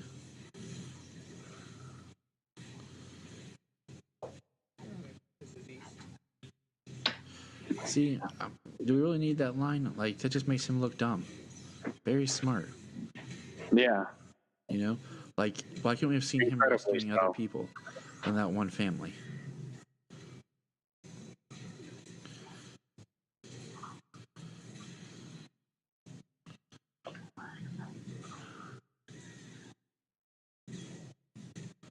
I like that Arthur and Diana both can get jacked up but keep fighting. Yeah. Like, take some serious hits and never even get a scratch on them. Victor gets the axe.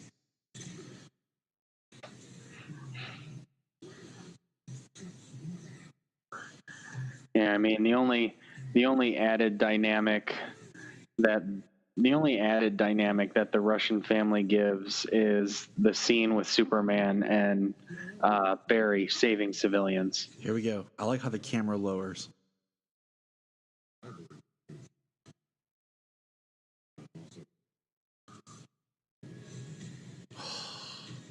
I love the music right there, though. I love that punch. Now, see this right here? The all right. If you watch the trailer, that same shot of them is in a different background. Mm-hmm. I love this. So we got to admit that all this Superman footage right here is all reshoots. And we didn't know how to direct and, like, write Superman. Because this is, like, some of the best Superman stuff ever.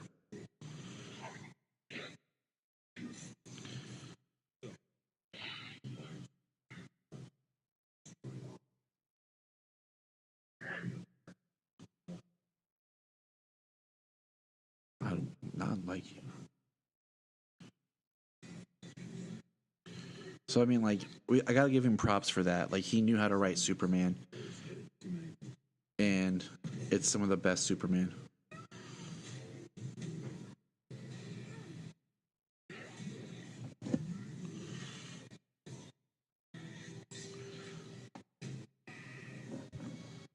Yeah, it's pretty good that he trusts them to keep Steppenwolf and everybody busy while him and Barry rescue the civilians. See, I love this slowpoke.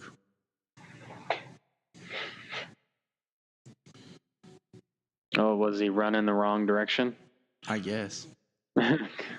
Why can't we have he's just continually getting more people? So we know this is reshoots because the Russian family's there. Mm-hmm.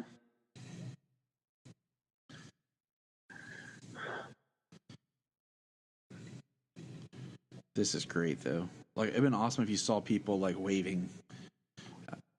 Yeah.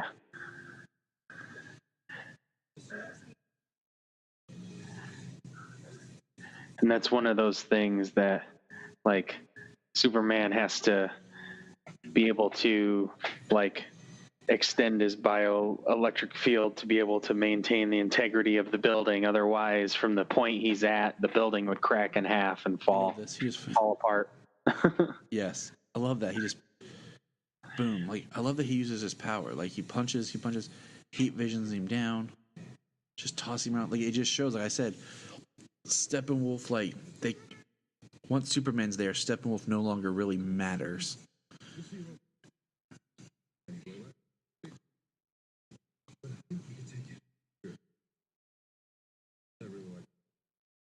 Me too. See, that's Victor's arc right there. Like, he officially is, happy to be back, to be him. Like, he's found purpose. Like, I think that was one thing that didn't get communicated well enough, is the idea that they each kind of felt alone, but when they came together, they didn't feel alone anymore. They felt like they had found a team and people to be a part of. I mean, that really works for, Arthur, for Victor, and for Flash.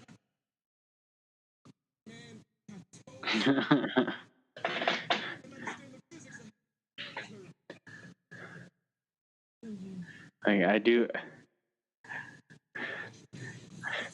like how he's laughing and how he's like he felt the pain of that separation, felt the power of that. I love Aquaman punching Steppenwolf. But once again, Flash didn't do anything. Purple blood don't bother me. He's an alien. Whatever. Yeah. Around the sensors. Right. This is awesome. Freeze breath.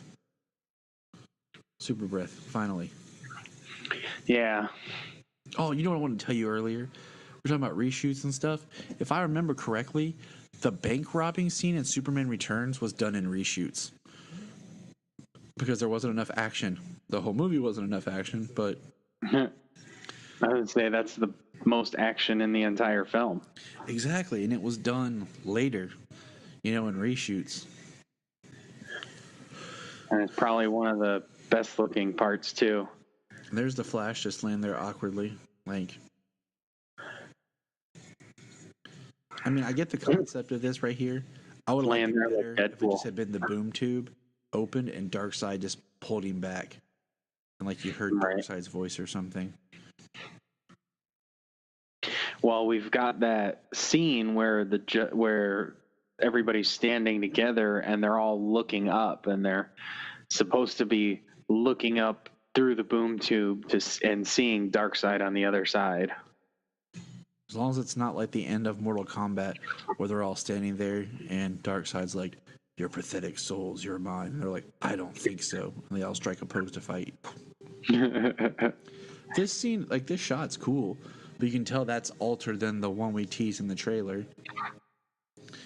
And it's just kind of weird, like the jungle, like that just opens a whole new thing about like, what if they're all dangerous plants that's going to kill everybody? Like, that's an alien plant. Yeah. Kind of like the it became New Genesis. Yeah. Life off of New Genesis. What if that's what creates the Black Mercy? The one thing I don't like is the shot with the three of them there. I mean, it's got to be reshoots because Cavill looks so he looks so thin. Yeah, that's what I'm saying. Like everything with Superman, like it's reshoots because we know they changed. We know that it was supposed to be Justice League Part 1 and Part 2. We know we were supposed to get the black costume. Then we're back to Snyder stuff right here. Yeah. Like we know the movie's gonna be. This had to be in there. This had to be in his plan somewhere. It's not like Superman was going to be a bad guy throughout the whole thing. Right. I love that. I bought the bank. Old habits. It's like a reflex with me. But see, I like that. Like it's Barry starting out.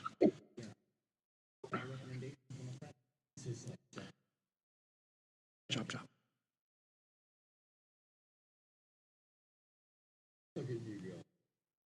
See, I love their dynamic together. See, then like right here, Lois on the Daily Planet. It's not even the Daily Planet that we saw in BVS. Mm-mm.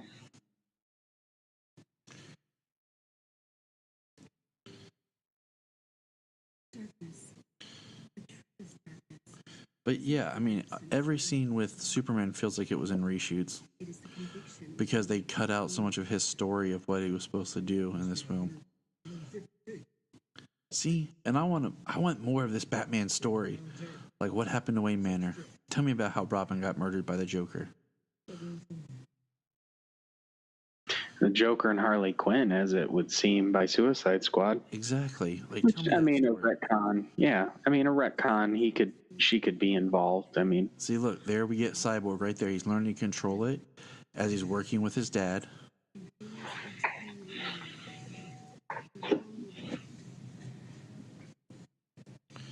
And see, there's the Flash, like you said, like it looks like he's like ice skating. He's just moving so fast.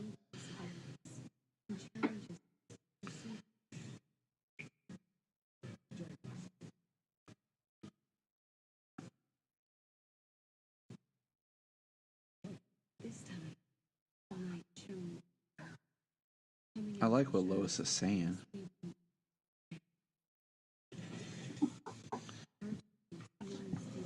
I love the bat symbol coming on here.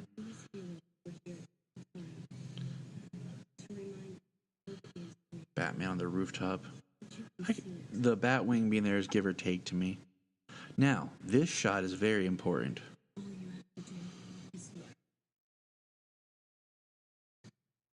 I love it. Because to me, like, that is made me like scream with happiness in the theater. Because they were saving that scene. You know, like that was part of his arc. They were saving that scene of the shirt rip. Yeah. And there's pictures that show that Snyder was there. Like, he was off to the side when they were filming it. So that was in his plan. You know, there was, I remember if it was a theory or what, the fact that eventually Perry White knows that Clark Kent is Superman as one of the ways of trying to bring him back, because Perry was the only person else who was there with Lois at the funeral. Yeah. So, but we didn't get Perry, you know, like we didn't get any Mr. Fishburne. We got everything stripped away. Now this scene,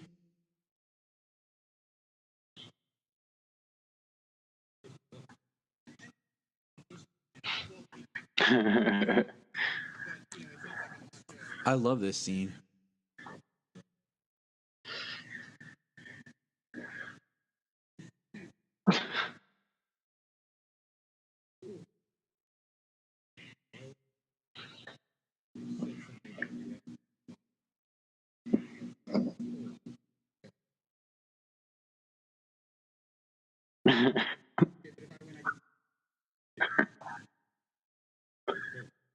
See, at least there was a payoff like that. Yeah, The brunch line for the brunch earlier in the film. that shows a good writer. But like, this is the best look of his new costume right here. Like how you're talking about how it like, and I wonder if they did that because the reshoots Henry was smaller. Mm-hmm. I just wish Superman was running and not flying. Yeah. But yeah, I wonder if they did it because Henry, you know, but he looks, I haven't seen Mission Impossible yet. Junia has and really liked it, but he looks pretty big in Mission Impossible. The Aries, David Thewlis. That's almost, yeah.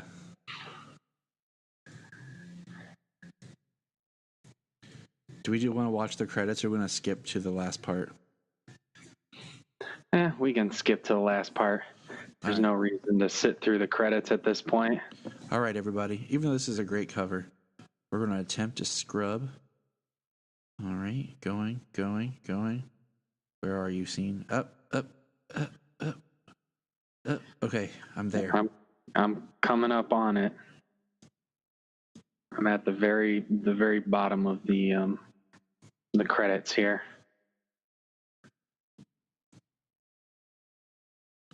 My counter has it at 1 hour and 58 minutes and 4 seconds. See, it's too short of a movie. Like, honestly, them fighting Steppenwolf, there should be another 30 to 40 minutes of this movie. Yeah. Like, that should have been the big fight of the Justice League getting together. And then after that was, we've defeated Steppenwolf, but what happens next? And then that should when Darkseid should appear.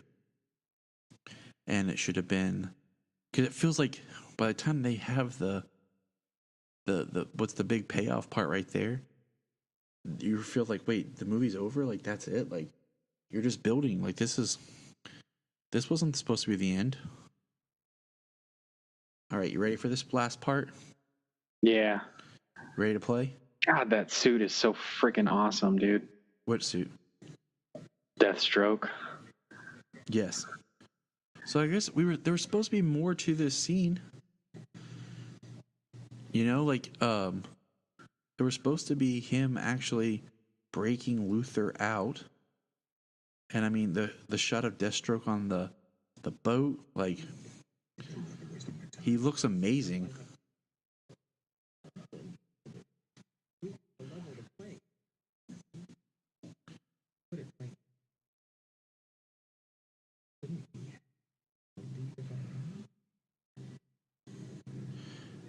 And I mean, I wanted to see the scene of Deathstroke actually breaking Luthor out, you know? Yeah. But that's Justice League. Man, that... You know, it's our lead-in to Aquaman the movie that's coming. And I hope that there is a payoff someday on the Legion of Doom. I mean, that would be a great story, and that would be a great character piece. I feel like there's enough good in Justice League, and you have such a great cast, and if Aquaman does well, that you should do a Justice League too. You know? Yeah. Well, I hope that they kind of decide to have a plan and move forward with it. Just the knee-jerk reactions, you know, one extreme to the other when critics, you know, were so divisive and fans were divisive. I mean, one, they knew what they were getting themselves into when they hired Snyder. Every single film that Snyder has done has been divisive, you know, like down the middle. I mean, it's almost extremes. Almost everybody either loves it or hates it. And I can't remember, because wasn't there, like, Warner Brothers had a head when it started, and then Kevin Sujihara, yeah, took over somewhere in the thing, and then he left. Like, his last mandate was Justice League, basically, before he left. It's like he was trying to sink the ship before he left. You know, so it's just like new leadership, change in leadership. Yeah. Well, I hope they just, you know, like I said, you know, come up with something, you know, work these characters individually.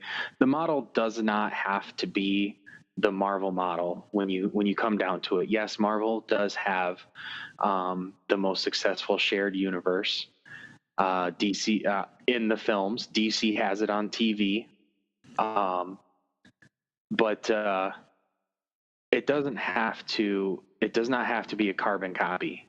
You know, yes, everybody wants to see the individual stories for these characters because all of these characters have tons of compelling stories to tell, and they're all great characters.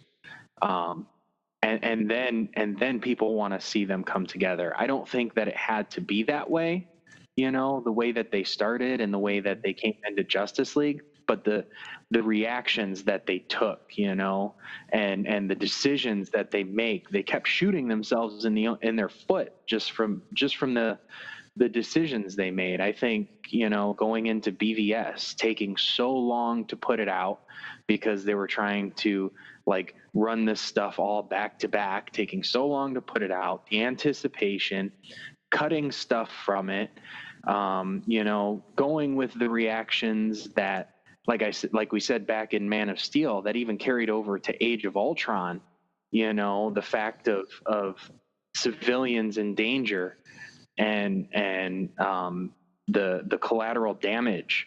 I mean, just all those reactions, it's had an effect, and they kept doing it over and over and over again until they chopped the legs out from under themselves for Justice League.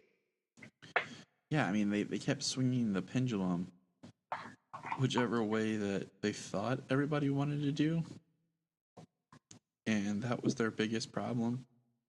And yeah, that's what happened. Like, so we've got some stuff coming up. We got Aquaman, we got Shazam, and this is, like I said, this Wonder Woman. This is our big lead-in for Aquaman, because that's when we first really get Aquaman. I mean, we knew so much stuff about Justice League and BVS. before it was even time for those films. Like, we knew so much about BVS like a year to 2 years before it's even released. Mm-hmm. And, I feel like everything else they've kept smaller. I mean, they announced Batman in the sequel. BVS came out in what, June? Batman was announced for the sequel in July. March or May. March, I'm thinking. It came out in June. That's when I moved. And they announced Batman for the sequel in July. They announced Ben Affleck in August. And then by that spring, we got the first picture looks of the costumes. And then, I can't remember, it was around that winter when we found out about Gal. March 25th. So, Yeah, it was March 25th because then they moved Civil War away from that to May. Yeah, but I mean, I meant Man of Steel when it came out. Oh, okay, yeah, that was June. Man of Steel was in June. I'm sorry, I was thinking you said BVS. And then BVS was announced in July. Mm-hmm. And then from then on, like, we heard everything. Like, there was always something coming out about what the story was going to be. And then they pushed it from 2015 to 2016. And then we had the rumor for a while that it was going to be 2 parts, which I think it should have been. But that's going to end our wrap up here, our 1 year look back. It's still amazing how much stuff is still going on with BVS coming out in discussions and Justice League. And it's still crazy that it's been a year. DC kind of went quiet. Aquaman comes out next month. We'll see what that does. And then Shazam and Wonder Woman. And only other one to come announced, Birds of Prey, that we really have the sense of. Yeah, the sense that it's coming together with all the casting and everything. But as far as anything else like that, I'm saying it's just pure speculation. Until it's actually filming, it's just speculation. Yeah. Right. Even Bird of Prey is still speculation right now. Cameras aren't rolling. Exactly. So we know we have Aquaman, Shazam, and Wonder Woman. I can't wait to see Aquaman, and I can't wait to talk about it. I know. We're going to. That's why we needed to get our Jason Momoa talk Aquaman here, start the discussion, and then bring it on. Which we didn't talk a whole lot about him per se, but I think it was a good jumping off point for him in this film. It's just enough. Like I said, Cyborg, Aquaman, and Flash are like supporting characters in this because they're the 3 new ones that's just enough that would help bridge into their own films. But what do you guys say? Let us know. What are your thoughts on Justice League a year later? Like it, love it, hate it? I have a love-hate relationship with it because I enjoy it, but I know it could have been better. And that's what gets me so hard, because I know it could have been better. Exactly. Look up in the sky. Look up in the sky. Look up in the sky. You can find us on Instagram, Twitter, Facebook at Krypton Report. You can also email us at kryptonreportpod@gmail.com. If you get a chance to go over to iTunes, please leave us a review to help us get better. If you're an Amazon shopper, just remember you can go to southgatemediagroup.com. There's a portal, log into Amazon, and you'll shop into your account just regular, but it also helps keep all the podcasts on and helps keep Southgate running. Remember, look up in the sky.